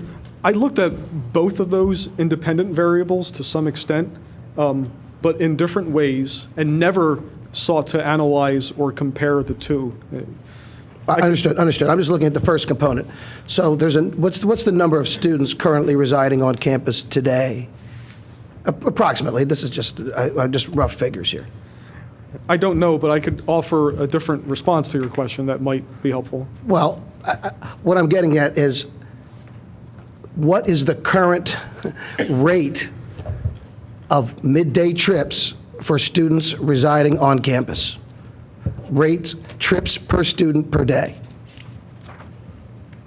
The first part I have. The second part, I don't think I have. And I'm You have sorry. trips per student, but you don't have trips per student per day? I think their first question toward the end was about midday trip-making characteristics. Well, when that's your term. What I'm looking for is a student who resides on campus. What is the rate of trips per day for students residing on campus, whether that be midday, morning, or afternoon? You use midday. That's why I use that term, but I meant any time of the day from 9 to 5. There's no daily trip generation numbers provided, and I'm struggling to find it in A18 right now. I just found it. There is a section called parking in A18, toward the end of the document, which describes observations that were made at West Campus. Probably a year and a half ago, the Township traffic engineer requested that we make observations of midday turnover at West Campus to speak to how much midday traffic activity there may be, because this concern, this issue, had been raised previously. Okay. And essentially what it found is that for every parking space that was in West Campus, about one of them turns over at some point in the middle of the day being defined as around lunchtime. So it's not related to students, it was related to parking spaces. The reason why it was related to parking spaces is because very early on in the project, realizing that there is not expected to be an increase or change in the undergraduate or graduate populations, and that the project is more aimed at bringing currently commuting students onto campus residing students, we tried to determine how can we analyze this. So we agreed that coming up with a trip generation rate per parking space today, which reflects students, faculty, staff, visitors, is appropriate for each peak hour, knowing that, and frankly, we didn't have the foresight back then, knowing all the changes to HSB and SAC, but the idea was we'll get a trip generation rate per parking space, and then we can reapply it as the location of parking changes and goes up or goes down, and then remove all the existing volumes as necessary at the driveways and layer them back on for the new locations. So that trip generation rate per parking space is about one for every, I think, 4 spaces in the morning and one for every 3 spaces in the afternoon. One trip for every 3 parking spaces in the afternoon. Now, again, that's not just students, because some faculty and staff commute as well. But the question was asked, these students are now going to be living on campus. How many trips could they possibly make in the middle of the day as a result of the potential added convenience of having their car on campus and living there? They have their car on campus when they commute. They're not living there, but their car's there. So I don't really see any connection or difference between the two populations. But regardless, West Campus has campus residing students. They were observed. Their trip generation rate is about 1 for every 10 spaces in the middle of the day. All right, there's several numbers there. You said turnover was 1 per 4 in the morning, Right. per space, right? One trip for every 4 spaces in the morning, and then 1 per 3 in the afternoon. But then you also just said 1 per 10, one turnover per 10 parking spaces for West Campus. In the middle of the day, neither AM nor PM. That was a lunch peak, if you will. Okay. And that really is a proxy for what Commissioner Fisher talked about earlier. It's a proxy for trips per student per day. You don't have that, so you used turnover, and you used a rate that related to parking spaces, turnover in parking spaces per day. During peak hours. During peak not hours. per day. Nothing is based on daily. During peak hours. I'm using that as an analogy for the day, or as a proxy. So there is so in calculating this, then, if we're trying to get the rate of turnover on average per space, per day, morning, midday, and evening, how would you, what's the rate that we have? You have 3 different rates, and how would you average those, or how do you get to the average rate, the average turnover per parking space per day in peak hours, all peak hours? I understand. And it's all hours, not all peak hours. You're asking all 24 hours in a typical day. I'm asking whatever data you had. You said Right. midday, morning, and afternoon. To me, that was just peak hours.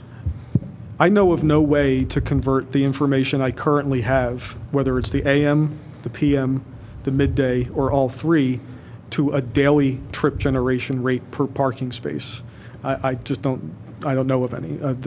A18, like every other TIS, is based on peak hour volumes because that is how all the documents and publications I brought with me tonight are largely based on, is using traffic models, delay estimates based on peak hour volumes and numbers. So typically, what happens over the course of a day receives very little attention. All right, well, I'm not trying to catch any. What we're trying to get to is people on campus, how many trips are they going to make per day? What's the rate? Now, this project will add parking overall, correct? We add 1,300 spaces in this. We replace the west lot, basically, we move that over. So I think we have a net add in parking spaces on campus? It's a neutral, Rich. It's Zero, I think. It's small. It's a small net increase as analyzed in A18, but that number may continue to evolve during land development. So what's the rate of, is there an increase, a small increase, or is it parking space neutral? I believe the plan submitted as part of the hearing in May was a 19-space increase, campus-wide. So it's your contention that adding 1,100 more students to the number that is currently that is residing on campus is not related to the turnover per parking spot per day. I specifically said I did not study that, so I can't say definitively if there's a difference, but my instinct is if you commute to campus, you arrive in the morning, you leave sometime toward the end of the day, I would think the incentive, necessity, or desire for that student to use his or her vehicle in the middle of the day will be no different than a campus residing student who has their car available. But what I do know is the campus residing student will not be driving during the peak hours. So I would think that in aggregate, the daily traffic of the campus residing student will be less than a commuting student. I will concede that possibly during off-peak hours, evenings, et cetera, since the student would reside on campus, there could be automobile-based trips that are generated by those students. However, those peak hours are not peak hours. They're typically far less traffic on the study area roadways, and those added trips really have no meaningful impact on levels of service and are not required under the ordinance to be analyzed. Will this development increase the space utilization per day? In other words, for the number of parking spaces we have currently and the 19 additional we'll get from this space overall, or from this development overall, will the utilization rate of existing parking spaces increase? Could you define utilization rate? Utilization rate meaning the rate at which the existing parking spaces are used for more hours, expressed as a percentage, with the numerator being the total number of space, the numerator being the number that is actually used for 4 hours, and the denominator being all spaces on the site. I need a break. Let me see if I can explain the difference. Well, you're very technical, so I'm giving it. Look, it's real simple. Are we going to, how many, are spaces going to be 100% used now after this, and they were only 90% before? If I could clarify, when you say utilization rate, my instinct was, does he mean how frequently a space will be occupied by a vehicle? Yes. Or how frequently will the space turn over the vehicle? Well, you gave me turning over. I want to know how frequently it will be occupied. You don't have that. No, but clearly, the campus residing students that own vehicles that are parked in certain spaces, the utilization rate, as defined, will be greater than it is currently, since those vehicles may be present overnight, and that does not exist with currently commuting students. Right. I'm not sure how that affects the traffic study, but that is true. The other parking spaces that would not be occupied by campus residing, vehicle owning students would be empty at night, just as they are in present day conditions. During peak hours, are all parking spaces generally used all day? Or is there some, or are they 90% used all day, or are they 80%? Or do you not know that? No, we have that. I don't know specifically right now, but both A6A and A18 included detailed parking lot inventory counts for normal days, on multiple days and times, and also for special events, and typically found that there were at least, I believe, 600 spaces not utilized on campus. So when this project is completed, will that 600 not utilized spaces be decreased? I don't know. The parking occupancy count data that I just referenced was typically in the middle of the day. So in the middle of the day, currently commuting students would have their vehicles on campus. Campus residing students, the converted students, would have their vehicles on campus. So I think during the day, those numbers should be static. It's overnight, which is not included in these numbers, but is presumed to be lower than during the day. Where the utilization would go up. But I'm trying to establish that the utilization will also go up during the day. And that, here's the question is... It may go down.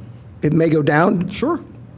Why would it go down if you're bringing those campuses, the people who are currently residing, currently commuting, you're bringing them on campus, 1,145 people? That's easy to answer. If you have 1,135 currently commuting students who wish to live on campus but are not afforded space because it's not available, which is the whole purpose of the project, those students who now can reside on campus may decide that they don't need to bring that car from home to school, or they don't need a car at all because they're living on campus. So if anything, is there a more logical argument to offer there would be less cars on campus in the middle of the day, possibly, though I did not study it. So it's possible there could be more as well.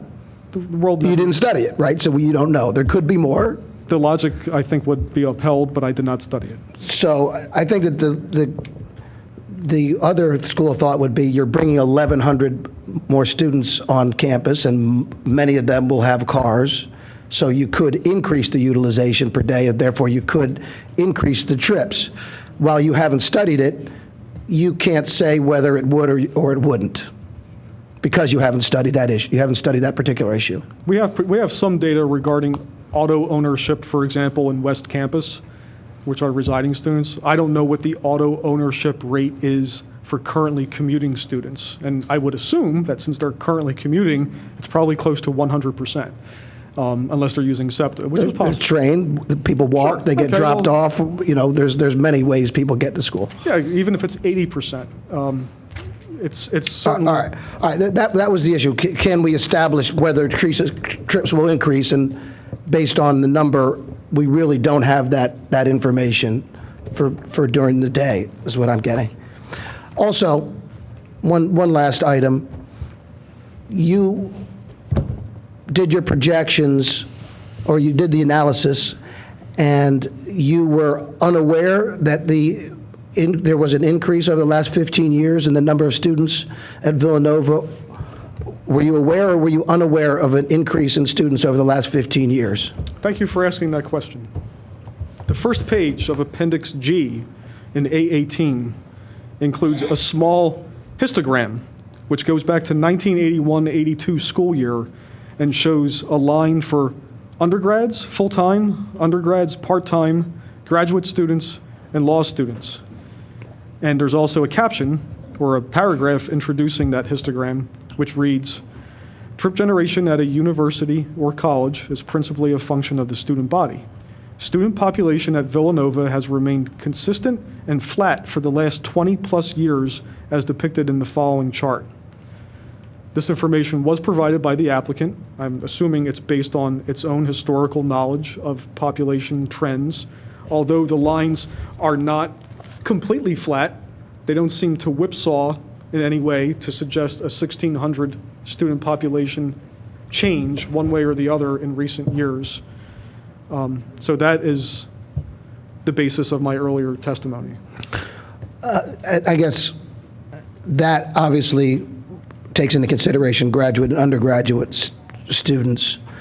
I think the issue was has there been an increase in the undergraduate population? This will relate to the undergraduate population. As I stated, the chart shows full-time undergraduate, part-time undergraduate, graduate, and law students.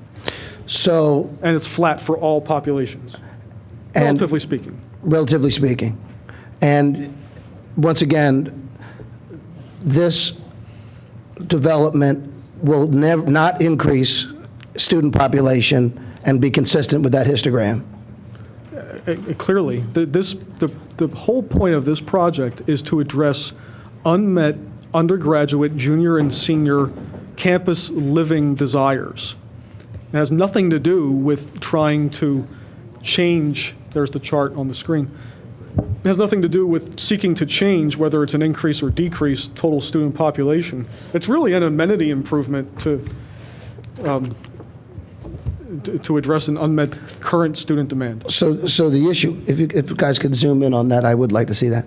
So the issue is that your testimony is there has been no increase in undergraduate population, and your analysis considers that there will be no increase in undergraduate population in the foreseeable future and for the study period. Let me be clear. My testimony is... Well, just answer the question, please. I was not aware of a 1,600 student increase or decrease recently, and I testified that, as shown in Appendix G, the populations are relatively flat for the last 20 years. That is my testimony. And your projections related to traffic do not include any increase in student population for the study period. Correct. Thank you. Okay. Commissioner Higgins, you have one question. Yes, first of all, apologize to the parties and to my fellow commissioners for being late. I had what I thought was a simple question until this last array of questions. And at the last session, Mr. Devaney, you explored the economics of landlord-tenant equations in the Rosemont area, Garrett Hill area. That is, you talked about what would happen when these... I think that was the economist. Another person, not this person. I'm sorry, okay. Well, let me rephrase it. My question is real simple. And you may have covered this, and it may be in A18, and maybe in the other materials. As a result of bringing these students on campus, the 1,135 or 1,150, will there be a reduction in the number of trips that students make to campus, to and from campus, or will there be an increase, or will it stay the same? My belief is there will be a significant reduction in trips to and from campus during AM and PM peak hours. My exhibit, A18, as well as A6A, are not based on that assumption, but rather a request to treat all parking spaces on campus as continuing to function as they do today, which reflects the commuting students that would become converted to campus residing students. Okay. But if the 1,135 students that come on to these new dormitories are from the community and they're replaced by other students, I think that was the testimony of one of the witnesses. Will those other students that move into those apartments and rooming houses and so forth not then become commuters to the campus? That's true, but that is a limited portion of the total analysis. So, for example, let's say there's 3 components of Villanova students: campus residing, near campus commuting, and other than near campus commuting, okay? So the near campus commuting, the Radnor residents, for example, move in to become current resident students. And then the near students get backfilled with the non-near students. But what you're left with is no population for the non-near students. You're still talking about a total finite number of students. So although there's going to be potential shifts, and some of the populations closest to campus may remain similar, when you look at the total picture, there's going to be a reduction in trips to the site. There just has to be, because they're currently commuting, and now they're going to be campus residing. Okay, Thank you. Mr. Cornelia, do you have any Yeah, redirect? just very, very quickly. Mr. Tavani, you referred to the exhibit referring to student population, and that exhibit starts in 1981, and I believe it ends in 2012. As you mentioned, shows flat lines for all types of students. Yes. And during that period of time, in fact, didn't Villanova build dormitories on South Campus? And West Campus, I believe. No, first South Campus. Oh, yes. And did student population increase as a result of the construction of dormitories on South Campus? No. Did they also build 2 phases of dormitories on West Campus? Yes. And this was all after 1981, correct? Yes. And did student enrollment increase after the construction of the dormitories on West Campus? Based on the data, it appears the answer is no. Finally, did your TIS study comply with the CICD requirements and the PennDOT strike-off letter and the PennDOT review letter? Yes. That's all I have. No questions on that, thank you.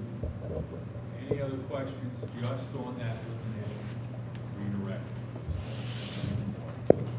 Mr. Yanop, just on those questions. I'm assuming the data that was just provided was from Villanova University? Yes. Thank you. Okay.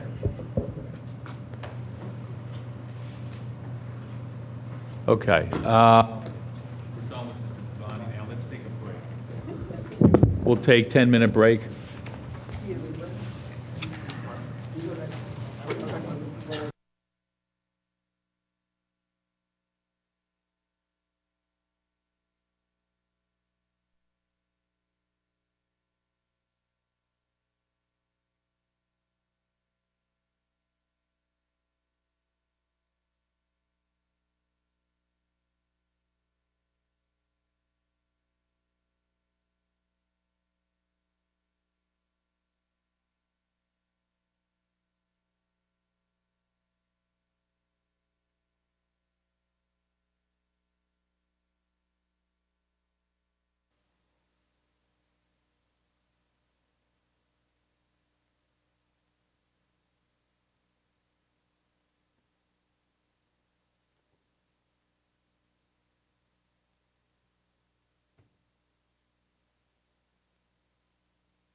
We are back in session.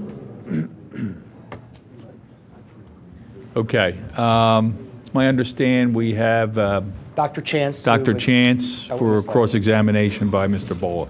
Yeah, and actually, I just spoke to Bill, and there's some additional exhibits that Dr. Chance had presented from a way of illustration, and perhaps we would take her through that first, or Bill can go right into his cross-examination if you like.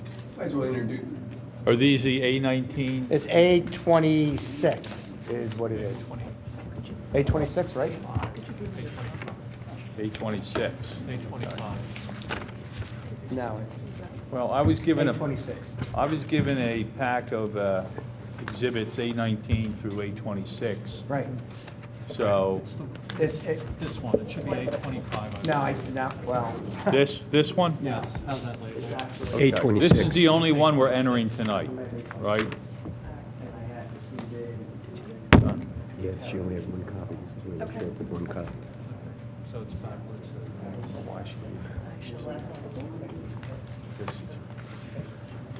John, it's one for each of you. 25 is, 25. Well, when we read them out, they have, you have A25 as those illustrations, right, John? No, he has No. 26. Well, just,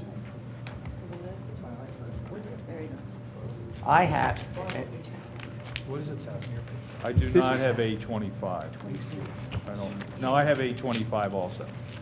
That is, A25 is The CV. Terrence Tyson's CV. correct. 26 is the special event exhibit. Right. That is correct, and that's the one we're referring to as And I'm going to A26. pass one of these each down to the commissioners. And we have it up on the screen, too.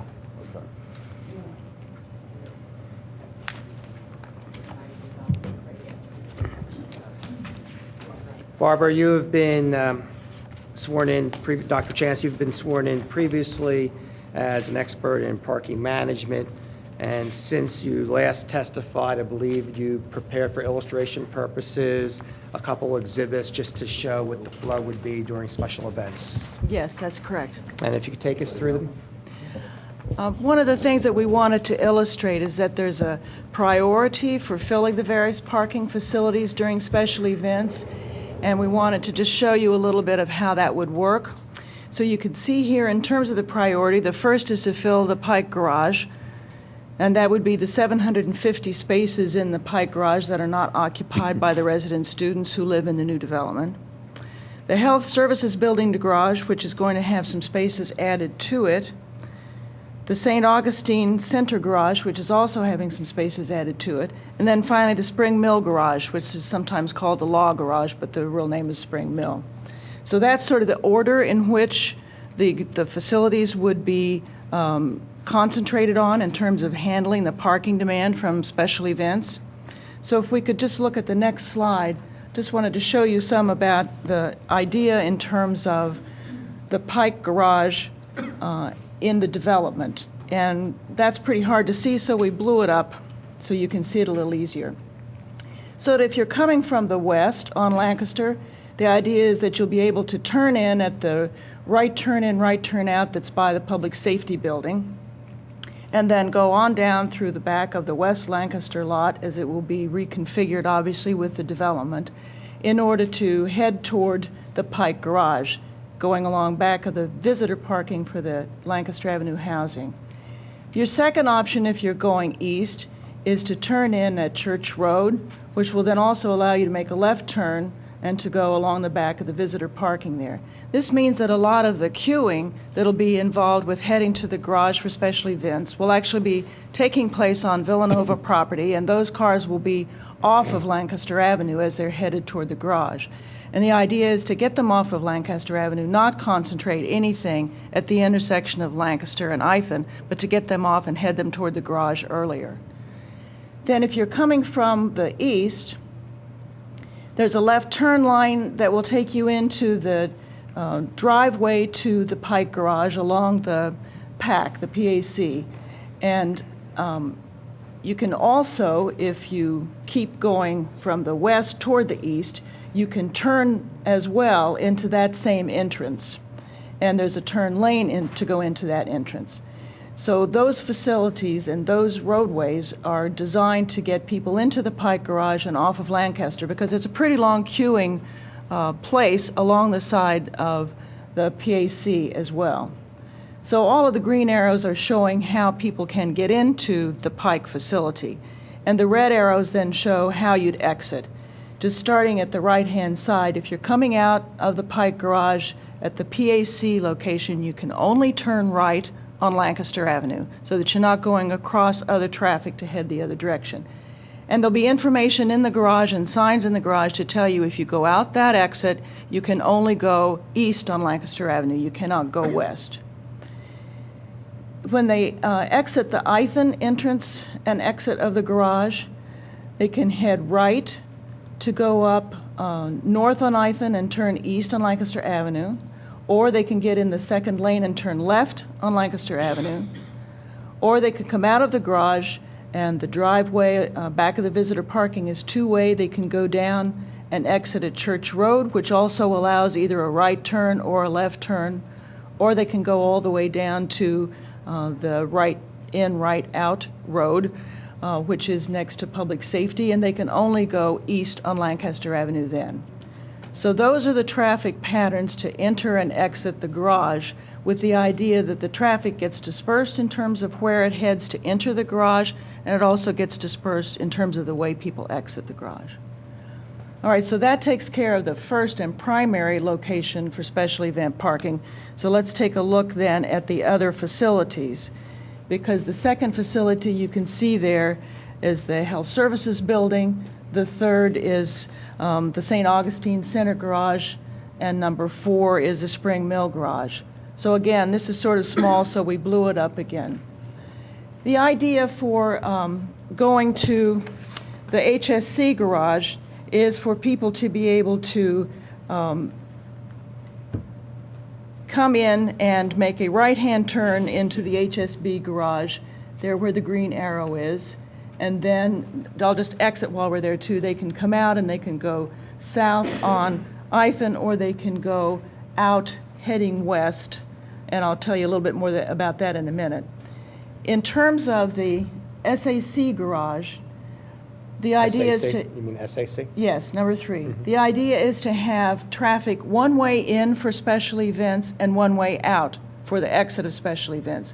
So it will not be two-way traffic there. You would enter the SAC and get to the parking spaces, and then at the end of the event you would get out. And that will obviously need police assistance either from the township or the campus, or perhaps both.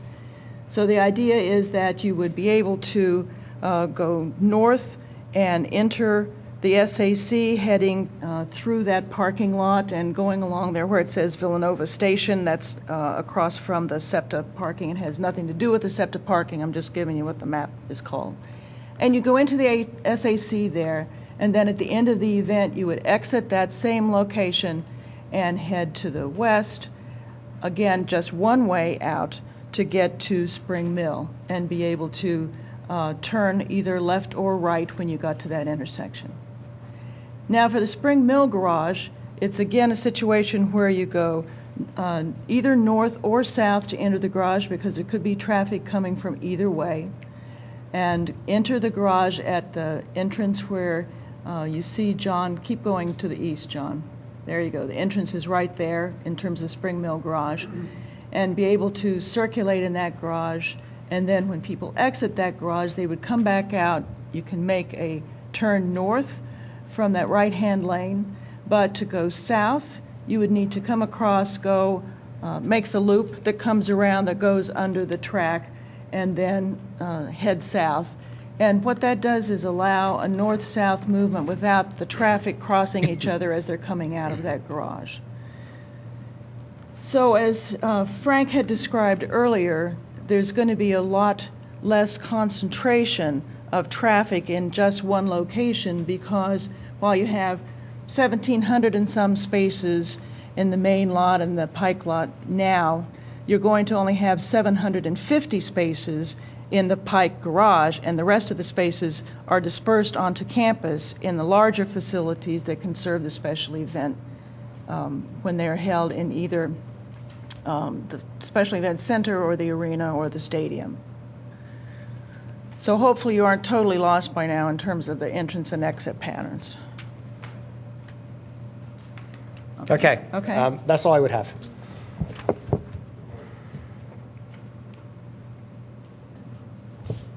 Thank you.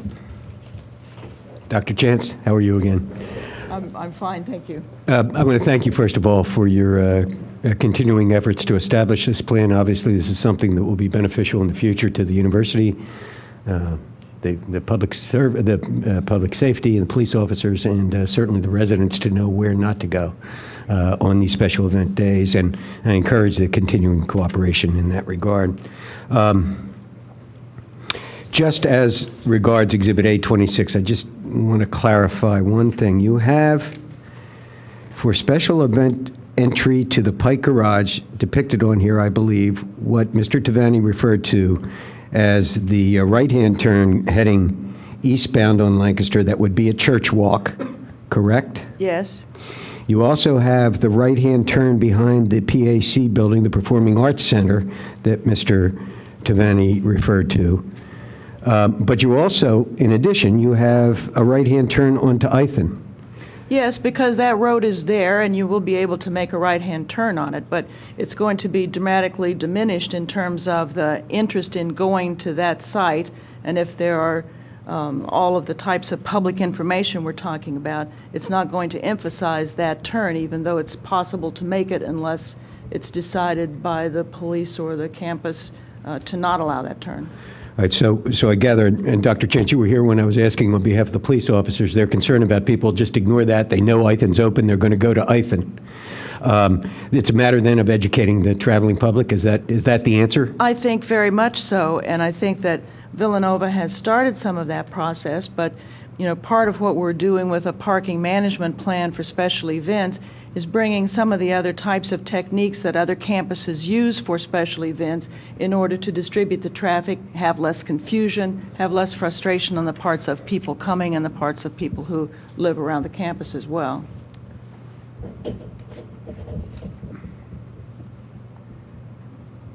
I don't even understand that one, sorry. Okay.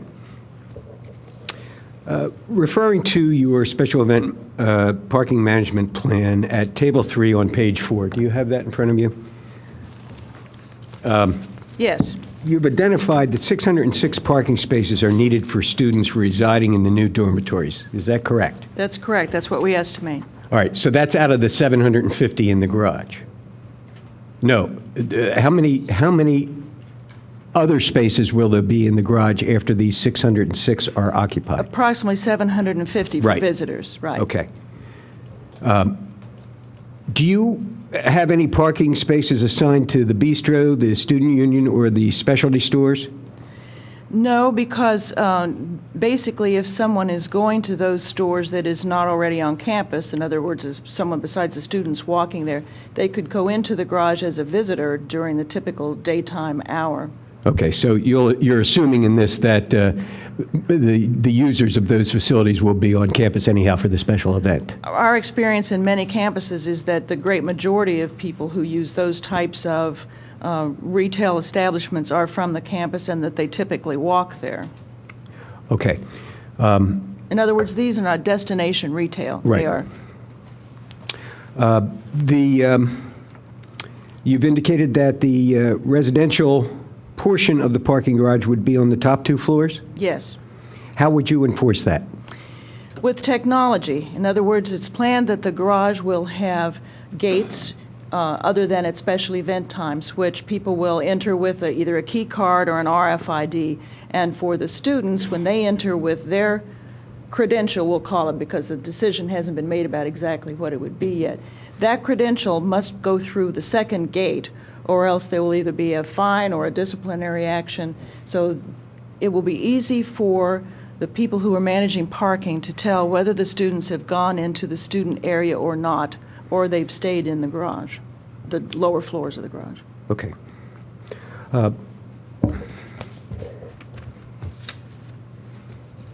And Officer Mattis points out that see if you follow this. He states that 520 of the 606 resident student vehicles are parking in the 2 upper levels. The balance will be parking on South Campus. Is that correct? That's what's anticipated, yes. Okay.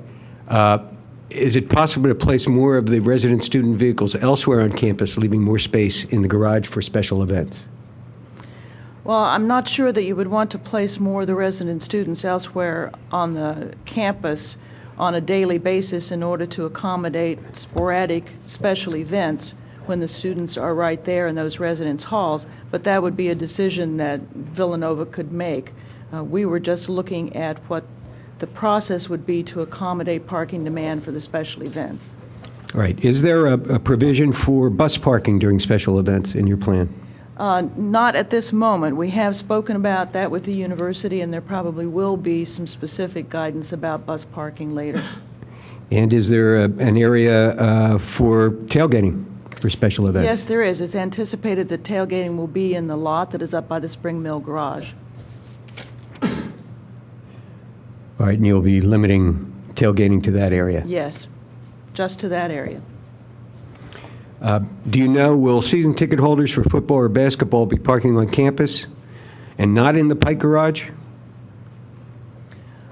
I think that level of detail hasn't been reached yet. We've spoken with the university about some of the processes that are used now to reserve spaces for people who purchase tickets in advance, either season tickets or even individual tickets.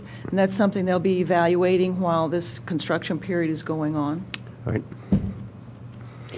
In Exhibit 1 and page 4, you state that the Pike garage may be equipped with a parking inventory system or other technology to indicate space availability. Is there a reason why it wouldn't be equipped with that type of technology? The technology is changing very quickly, and there are some advantages to being able to sort of indicate with a green or a red light whether a space is there or not, but there may be something else by the time, 3 years or 2 years go by. The other thing is, in this type of a garage where it's a little different than an airport hunting for a space in a 1,000 or 2,000 space garage. The visitors are going into this garage. It's pretty compact. There's only 3 floors. We think they'll be able to find their spaces easily. But it might turn out to be a benefit, and it'll be evaluated along with the other technology. Okay. And I presume then it's the intention to employ whatever technology is available at the time in order to best suit the university and the public safety department. Yes, that's correct. All right.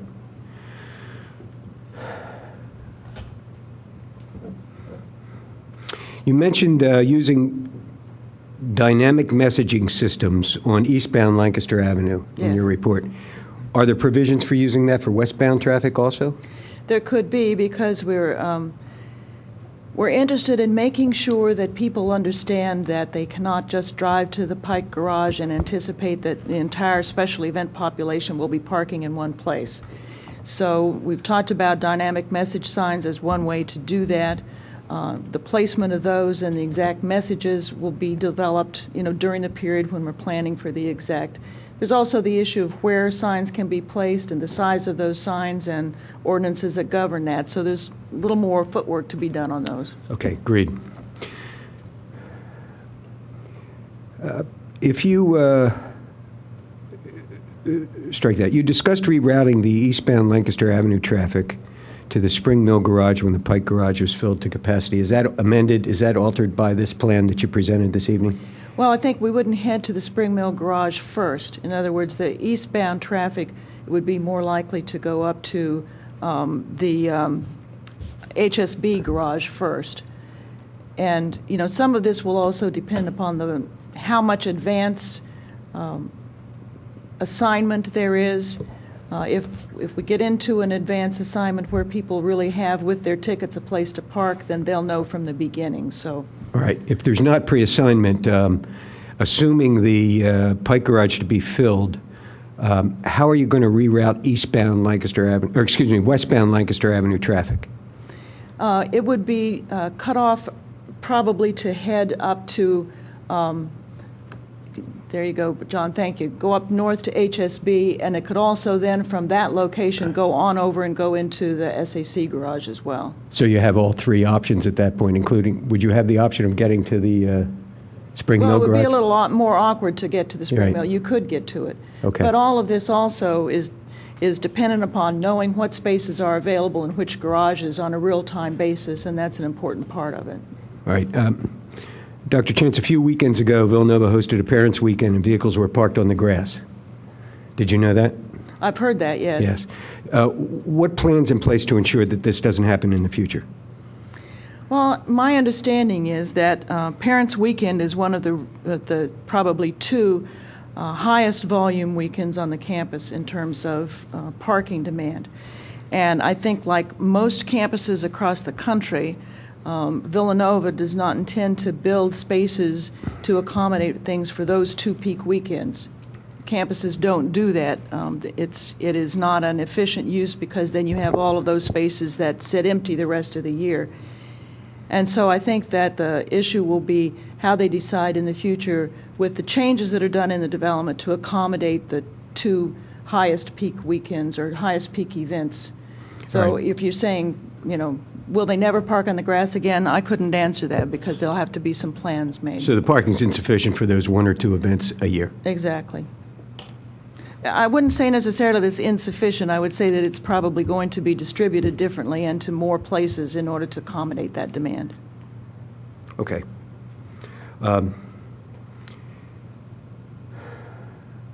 With regard to pedestrian activity and special events, you're familiar with the pedestrian bridge that's proposed and its location? Yes. Do you have an opinion as to whether a ramp system or an elevator would be appropriate there for handicapped? Not really, because we were not involved in looking at the pedestrian movement for the bridge. Do you recommend an incentive or disincentive parking system to encourage visitors to park further away from campus events? I'm sorry, could you ask that again? Do you recommend an incentive or a disincentive parking system to encourage visitors to park further away from campus events? Is that contemplated? Not exactly in the way that you describe it.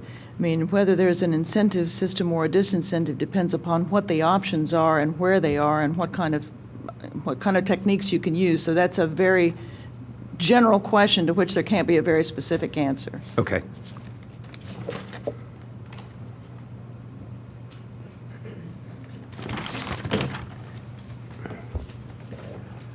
All right, bear with me till I understand the one question I have to ask you. Okay.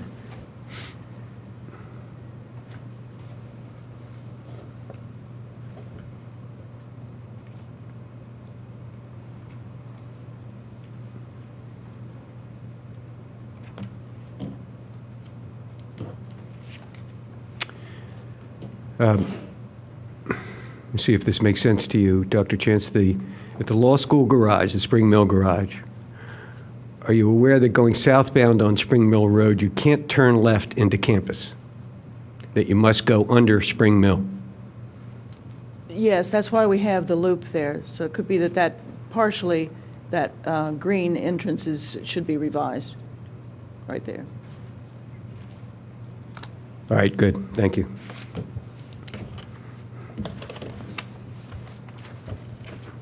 Thank you, Dr. Chance. That's all I have. Okay. Any other parties have any questions for Dr. Chance?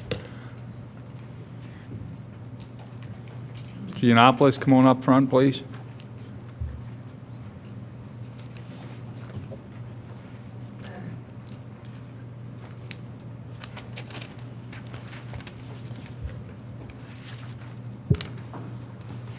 Dr. Chance, the dynamic message signs, can you describe those? Would those be like similar to what you might see at Citizens Bank Park or Lincoln Financial Field when events are going on there? I think they probably would be somewhat similar to that. There's not been a decision on any design or size or anything else yet. But the object is to be able to give people advance notice of things they need to do in terms of driving to different locations. Are you aware whether or not current signage code in Radnor would allow those kinds of signs? No, I'm not specifically aware of that. That was why I was saying to the earlier question, all of that needed to be investigated before decisions are made. Okay, thank you.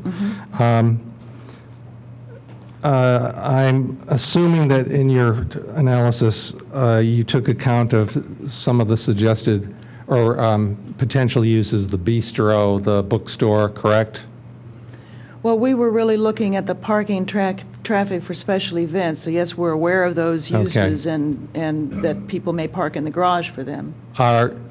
They would park in the garage. There won't be other parking spots for the public, let's say, if they want to stop at the bookstore and get decals for their car or pennants for their room or whatever.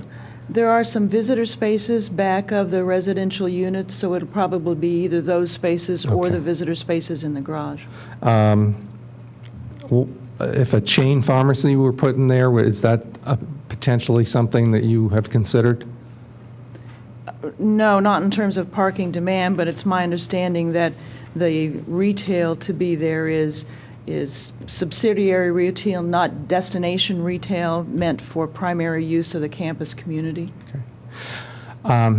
There's also a surface parking lot that's just north of the stadium and east of the pavilion. Are you contemplating that being used in any way at any time, and if so, for what use? It's part of the supply that was considered for special event parking. It's Okay. in that supply. All right. In the report, you can see it on the table. Okay, thank you. You're welcome. And with regard to your assumptions about student population, you assumed current state, correct? We took the population of students that's destined for the residence halls, and we took the driving ratios that are currently in effect for juniors and seniors on campus who have vehicles. And we took the higher of those numbers, a higher driving ratio, to estimate how many students would bring cars in the new residential unit. I can tell you that on most campuses, over the past probably 6 years especially, the number of students bringing cars to campus has been declining across the country. Really? I do find that surprising, but I'll take your word for it at this point. With regard to student population, was part of your analysis also looking at growth in graduate programs? No, we did not look at population figures at all. We were just dealing with the students that were going to be in the new development. Okay. So this wasn't parking supply and demand, it was really looking at special events. All right, thank you. Any other parties have questions?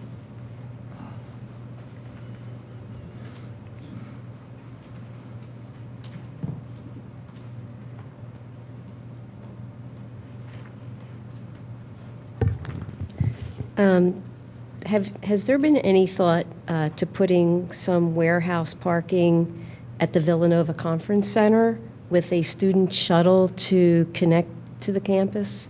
I don't know. We were really just looking at parking management for special events. Okay. If there is a chain pharmacy along with the bistro, the bookstore, have you accounted for the resident and public parking needed to use those facilities? Well, the resident parking is in the garage with some minor spaces at South Campus. We did not do parking demand related to the retail space. We were looking at the parking for special events, not the retail space. So it is my understanding that the public, meaning the community, besides Villanova, can utilize those facilities. Where will they be able to park? During the daytime, and when it's not a special event, they'll be able to park in the garage because there will be spaces available there. The 750 spaces that are full at special events are not going to be full during every day. So are you saying that only during the daytime they could park and not during the evening hours? No, probably during the evening hours as well. I'm just saying that the garage will be full during special events. When there are not special events, there will be spaces available. I don't think the university has decided on the hours of operation of that facility yet either. That's yet to be decided. How will the residents of the community be able to access the parking garage? Will they need a special permit? That depends upon the technology used, but probably there will be the ability to pull a ticket, go into the garage, and then pay to exit. So they will have to pay to park in the parking garage? That's one of the things being considered. Okay. On that same topic, it is my understanding that if it is a chain pharmacy like Rite Aid or CVS, that their policy is for adequate signage to advertise that mandatory hours of operation must be adhered to. Can Villanova guarantee enough parking and a designated area for the public patrons? We really didn't examine any of that. We were doing things about special events, not about the retail space or possible retail space. I can't answer that. Let me point out, there's never been any testimony of a chain pharmacy going to this site, and there never will be any testimony in that regards. I'm not saying that. I'm saying if, in fact, there would be a Rite Aid or a chain like that or CVS, just to give an idea of what could go in there. Not that we suggested that, but could go in there. Okay.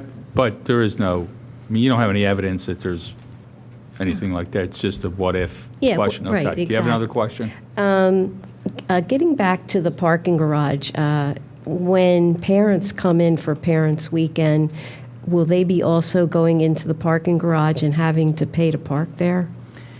Those kinds of issues aren't decided yet. They're part of what's being discussed in terms of parking management.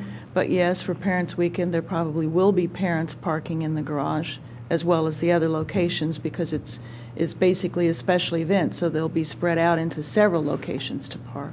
And will they be paying to park there? I can't answer that question. Nothing's been decided to my knowledge.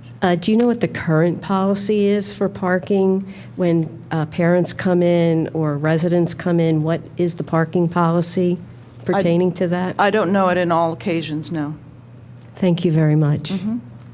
Mr. Rice, I'm sorry, I have an additional question for Dr. Chance that I just neglected to ask. Doctor, how many special events are you contemplating occur a year at Villanova? I don't have that number with me, but we've talked with them about this, the number of special events and the types of them. And of course, there will be events that are associated with the new Performing Arts Center as well. So I think that number may be a little bit in flux, but I don't have the exact number. Are you including all home basketball games? That would be yes. All home football games? Yes, although not all of those generate the same amount of parking demand, for sure. Understood. Do you know how many home basketball games there are? I don't have that figure in my mind right here, sorry. I'm not suggesting you should. I was just, and it would also include homecoming? Yes. Does not include Parents' Weekend because that's bigger than the special events. Typically. What other special events is Villanova considering would be included in this parking Well, plan? Move-In is a large special event and takes a variety of efforts to make it work well. So that is definitely one of the large, out-of-the-ordinary special events. Right. Are there any other special events that you're contemplating this parking plan to be used for? I'm not pinning you down. I just wonder what you're dealing with, what you're thinking about. Well, I think that any of the events that generate in excess of what the Pike Garage will be able to hold will be probably considered at some level a special event because it will need to have a parking management plan for how it's going to be handled. All right. So I assume you have high school graduations and things like that, or do they rise to that level? Sometimes they do. Any other events you have like that at the campus? I don't have the whole Okay. list, but That's all. Thank you. Okay, is there any board questions for this witness? I have a few. Dr. Chance, I just want to get some clarity. I've gone over your reports. I appreciate your clarity on the reports. And Craig, I'll make a statement. I'm going to ask you a question. I'm trying to understand the data a little bit better. It appears to me that the existing parking supply is 5,130 parking spaces on campus. yes. Is that true? Okay. And with the proposed changes to the south parking lots and the addition of the Pike lot And then all the other changes, we expect to still have 5,130 spaces. Is that right? At present, that's correct. Okay. Are you assuming in your analysis that the commuter students that currently commute to campus during the week to attend classes during the week, is it assumed that their cars will not be on campus, say, during special events? It depends upon when the event is, but if you read in the report, part of the parking management is that for some kinds of events, the commuter students will be moved back up into spaces on campus. If it is, for instance, an evening event, which also has evening students, they'll be parking up in different facilities on campus rather than in, for instance, the Pike Garage or down in the West Lancaster lots. So I'll try to ask this a different way. Currently, the 5,130 parking spaces accommodate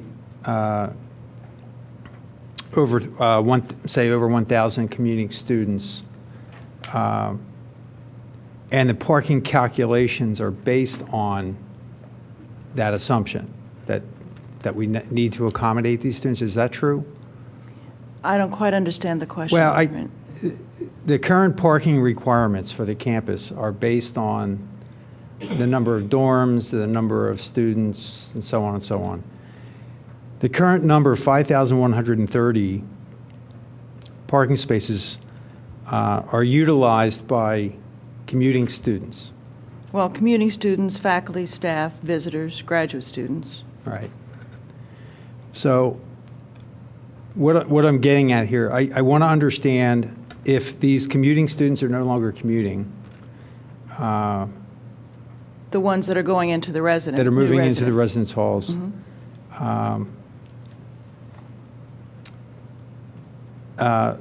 Let me ask you this. If those commuter students commute during the week to attend class, are they likely to commute on a weekend to attend an event? Do we have any information about that? I don't have any information about that. So would you agree that the parking analysis is based on the assumption that a number of those parking spaces are dedicated to commuting students? I'm not, I don't really understand the question. If you're trying to ask, are we thinking that any of the people coming to the special events will be commuter students, or that they might stay in some place they were parking and go to the special event? We do anticipate that part of the special event, people who are coming to the events will be commuter students, that they would be coming back for an event. It's impossible. But we don't know the ratio. No, because the main lot now, which has been the location for most of the parking for special events, has a combination of visitors, faculty, staff, and students who are in that lot, and they're not readily decipherable. So I couldn't tell you what the proportion of commuting students who come back for an event would be. Okay, my concern is, I'm trying to get through the data. I want to understand that we have no net increase in parking available, yet it appears to me that the demand for parking on, I'll say, weekends could actually be higher than what we expect.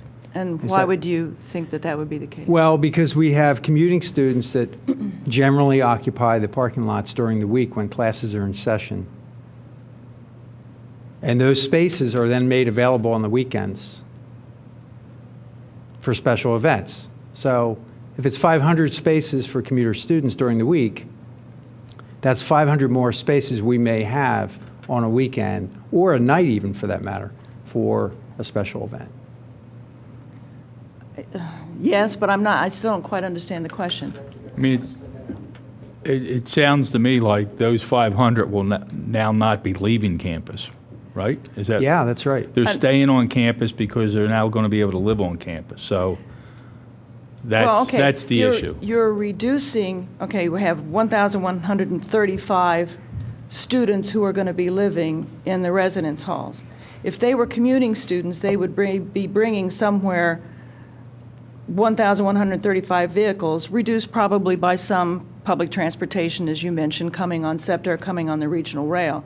But for sure, they are bringing more cars to campus than what will be the resident student vehicles that'll be parked in the garage, because the resident student rate of driving now is less than what the commuter student is, because the commuter students have to drive to campus.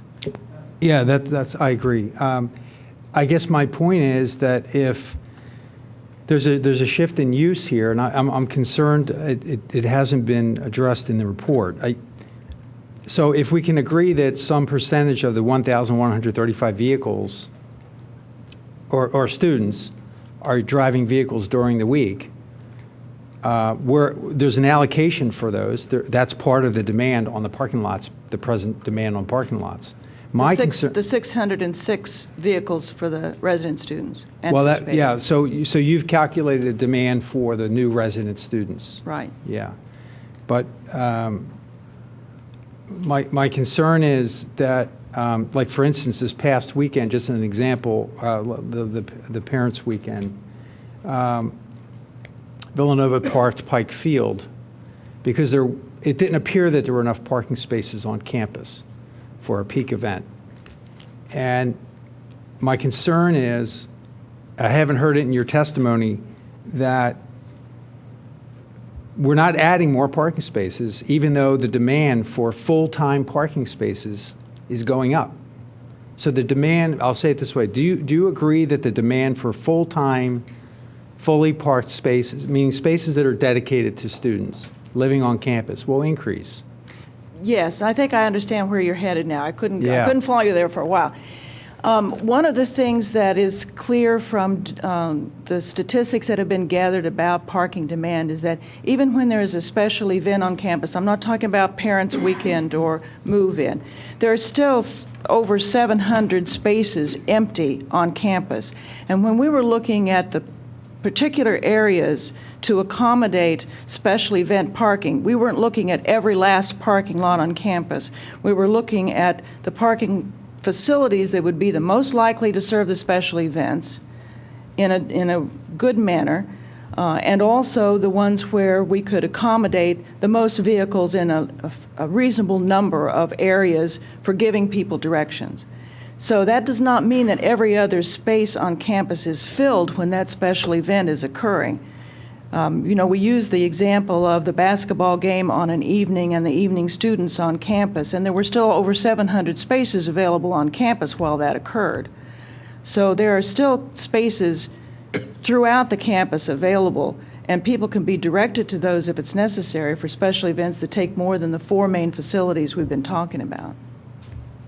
So it's only the extra events that, like Parents' Weekend, there may be 2 events per year where there aren't 700 spaces available. I'd say so, yes. Okay. Or something of that nature. I mean, that event had a particular population who came. Every event has a particular population. But I think there have been enough statistics gathered by Villanova over the years to indicate that there are always spaces available on campus. They may not be the ones that people would pick first, but there are spaces available. But all this, all the 700 available spaces assumes, that does not assume the new demand for the new students moving on to campus. It does not take into account that the resident students pretty much do not move their vehicles very much. Resident students typically do not. So I think there's still a disconnect for me in the information. I don't know if I've gotten the answer. If there's 700 spaces available, say on weekends. No, that's during a special event. During a special event? Yes. Okay.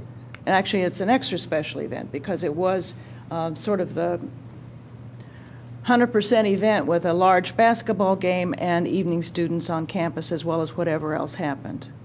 So the details about that are in the report. But what we're saying is, when that extra special event, extra peak event was happening, there were still over 700 spaces available on campus. Okay. So if your concern is that because we're adding resident students who are basically not going to move their cars, we then won't have enough spaces for special events, I think that's not the case. There will be enough spaces for special events. Okay. Even though we're adding the potential demand of 606 spaces for, so the difference between the 700, we have 700 available spaces in the evening No, during a it's not in the- non-special event? That was during an extra peak event. Extra peak. So most events, you have more spaces than that available. Yeah. But would we agree that during those events that you just described, that those commuting students may have already have left campus? The commuting students, yes, Yeah. they might have left campus. So creating lots of available parking spaces. Yes, but also some of the commuting students are on campus during the evening, and they would not be down in the special event parking. They would be moved up on campus for Right. special But- events. So But do you have an analysis of how many of those stay, how many of the commuting students stay past, say, 6 p.m.? No, I do not. Because generally, as I understand it, there are no full-time classes offered in the evenings. Is that There true? are evening classes, yes. But no, to the full-time students. So there may be evening classes, but they may be graduate courses? No, there are full-time student evening classes as well. Okay, do we have a number or percentage of? I don't. Do we- I don't know whether anyone here Might could be answer. some other witness. That may be, okay, so I'll say that. Yeah. Thank you for your answers on that. Just one other question. Okay. We had another witness, and I won't ask you what they testified to, but we've been presented with an evacuation plan for the campus, especially for the new dormitories and the new Performing Arts Center. That evacuation plan, I do not believe, contemplated the potential for stacking of vehicles through the entire Lancaster Avenue housing parking lot area. Would this stacking of vehicles impede the flow of emergency response vehicles?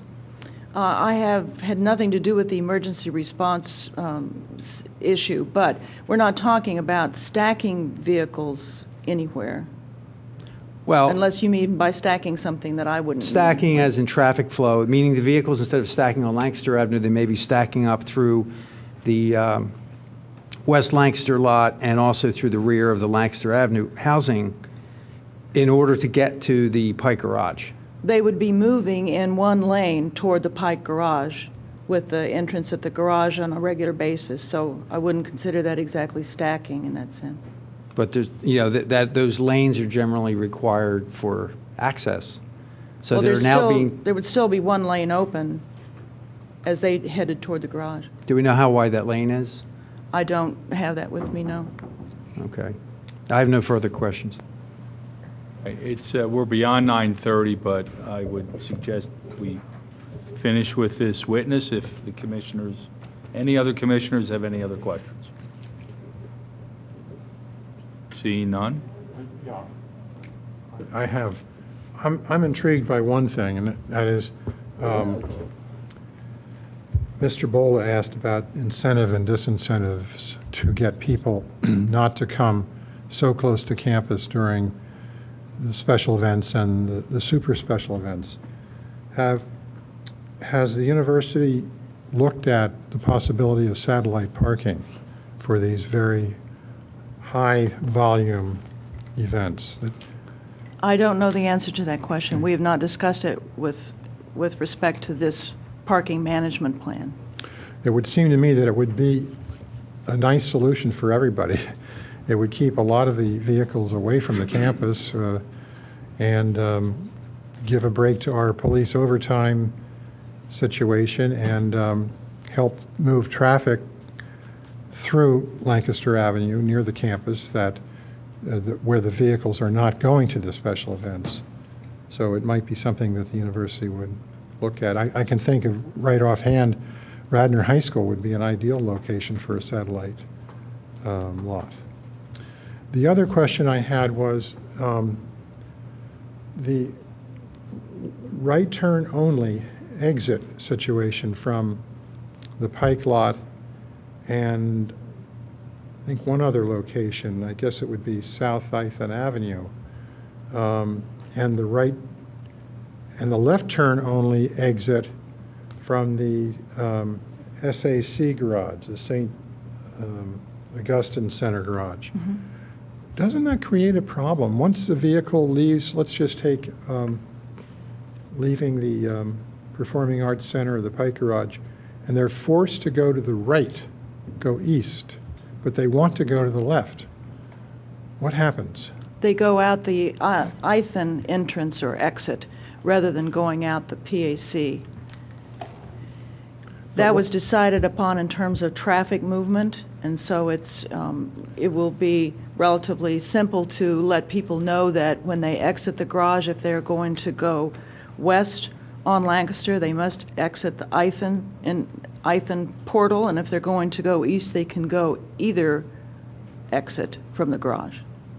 Okay, so if somebody is parked in Pike or the Performing Arts Center, they would be able to then, well, show me how they would go west on Lancaster if they were in those two facilities. Okay, if they go out the Ithan exit of the garage and turn right, they can get in the left-hand lane and at the light turn left on Lancaster Avenue. Okay. Or they can go along the Right. access roadway there and go to Church Road and get in the left-hand lane and turn left on I Lancaster. follow that. And how about the Performing Arts Center? And with the Performing Arts Center, if they go out the Performing Arts Center, if they go out that exit, they must turn right and go on Lancaster so that they don't run into opposing traffic because there's Right. not a light there. Okay. Would they be able to go west? No, So there's one area they'd have to go east. that would be frustration of their choice. Yes, but we would, it's important to give that information in the garage to let people know so that they don't get into a queue to exit the wrong Yeah. way. And at this SAC, the St. St. Augustine. Augustine Center Garage, I think the Augustinians like Augustine rather than Augustine. Sorry. Are the options available there, or is that a one option situation? No, that's a pretty small garage, and it has a little bit of a difficult design in terms of circulation within the garage, and so we think it would be better to have one way into that garage, filling it for the event, and then one way out after the event. And again, people would know that information in advance. When they get to Route 320, do they have an option there of going north or south? Yes, they do. Okay. That's all I have. Thank you. Okay. If we can just then go, Mr. Keneally, you don't have any other questions, right? No, I have another question. I'd love to put another witness on. Well, that's up to the board. My sense is we came up with a plan, let's stick to it. Yeah. Okay. Well, who's the witness and how long is the? It would be the acoustics person. My direct wouldn't be long, 5 minutes probably. You're probably looking at another hour, though. And I mean, conditional use, they're like dog years, there's like a 7-minute to 1 ratio. yeah. So let's, unless the majority of the board wants to continue on, I would rather adjourn. That would be my preference. I We see, made a plan, I'd rather stick with it. When's our next meeting? Our next meeting is before our next, next Wednesday, the 8th, and the 23rd of October, are the next two meetings. it doesn't So- look like we'll be done in those two.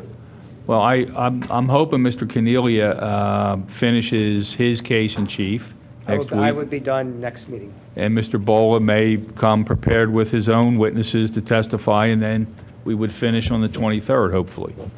I would point out, just in terms of the length of this, I know everyone has questions. You don't have to ask questions for every witness. It's not always advances the ball. There could be questions that you could ask after the meeting of one of the parties and maybe get your answer, or before the meeting and get your answer. So just, we've been at it, this is the 5th night of testimony, so, and it is moving slow, as Commissioner Curley points out, it is dog years. Commissioner Higgins, did you have something you wanted? I'd like to start this witness, the next witness. Well, I counted three, I made reference to Parkinson's law last time, that the amount of work expands to fill up the allotted time. I counted 3 commissioners for that and 3 against. We don't know how much work there is, so that rule doesn't apply. I have no idea how many witnesses are to be called. So that rule makes no sense, Jim. I No think it offense. does make sense. No, that's only when It just feeds the more job is questions. known. Is there a majority, or is there a majority of the board that wants to continue on? 1, 2, 3. 3, 4, and 3 no. So, It's 3 to 3. right. So, 3 to 3, the default plan holds then. which is 9:30. Hope that we move along a little bit quicker. Can I suggest next meeting, maybe we, if the board sees fit, maybe go to 10 or 10:30? I mean, the board Yikes. I'd rather start earlier. or start earlier. Part of this is I want to be able to concentrate. And starting a witness at 9:45 and asking me to concentrate is, I understand. I want to be able to I don't give disagree. more than what often I can give at 10:30. Is it possible then to start early? Can we start at 6 o'clock? Is there any issue with any of the parties, any of the attorneys, or any of the I commissioners? prefer not. It is, honestly, it is a hardship to get from Center City to this building by 6 o'clock. I have to leave an hour to hour and 15 ahead of time. It's 7 o'clock. We shouldn't start any meeting before 7 o'clock here to accommodate people who have a job. Okay, so Let's do 6:30. 6:30? 6:30. Let's Okay. start at 30, and we 6:30. have to just continue until we're done. So the hearing will be continued until next Wednesday, October 8th at 6:30. And the 2 exhibits marked tonight, T3 and A26, will be admitted. Had a number of, I think we had more. We gave you a bunch of exhibits. But there was no testimony on them. Yeah, right. So Well, There's only one that was testified Yeah, I'm to. going to move to admit him at the end of everything anyway, so.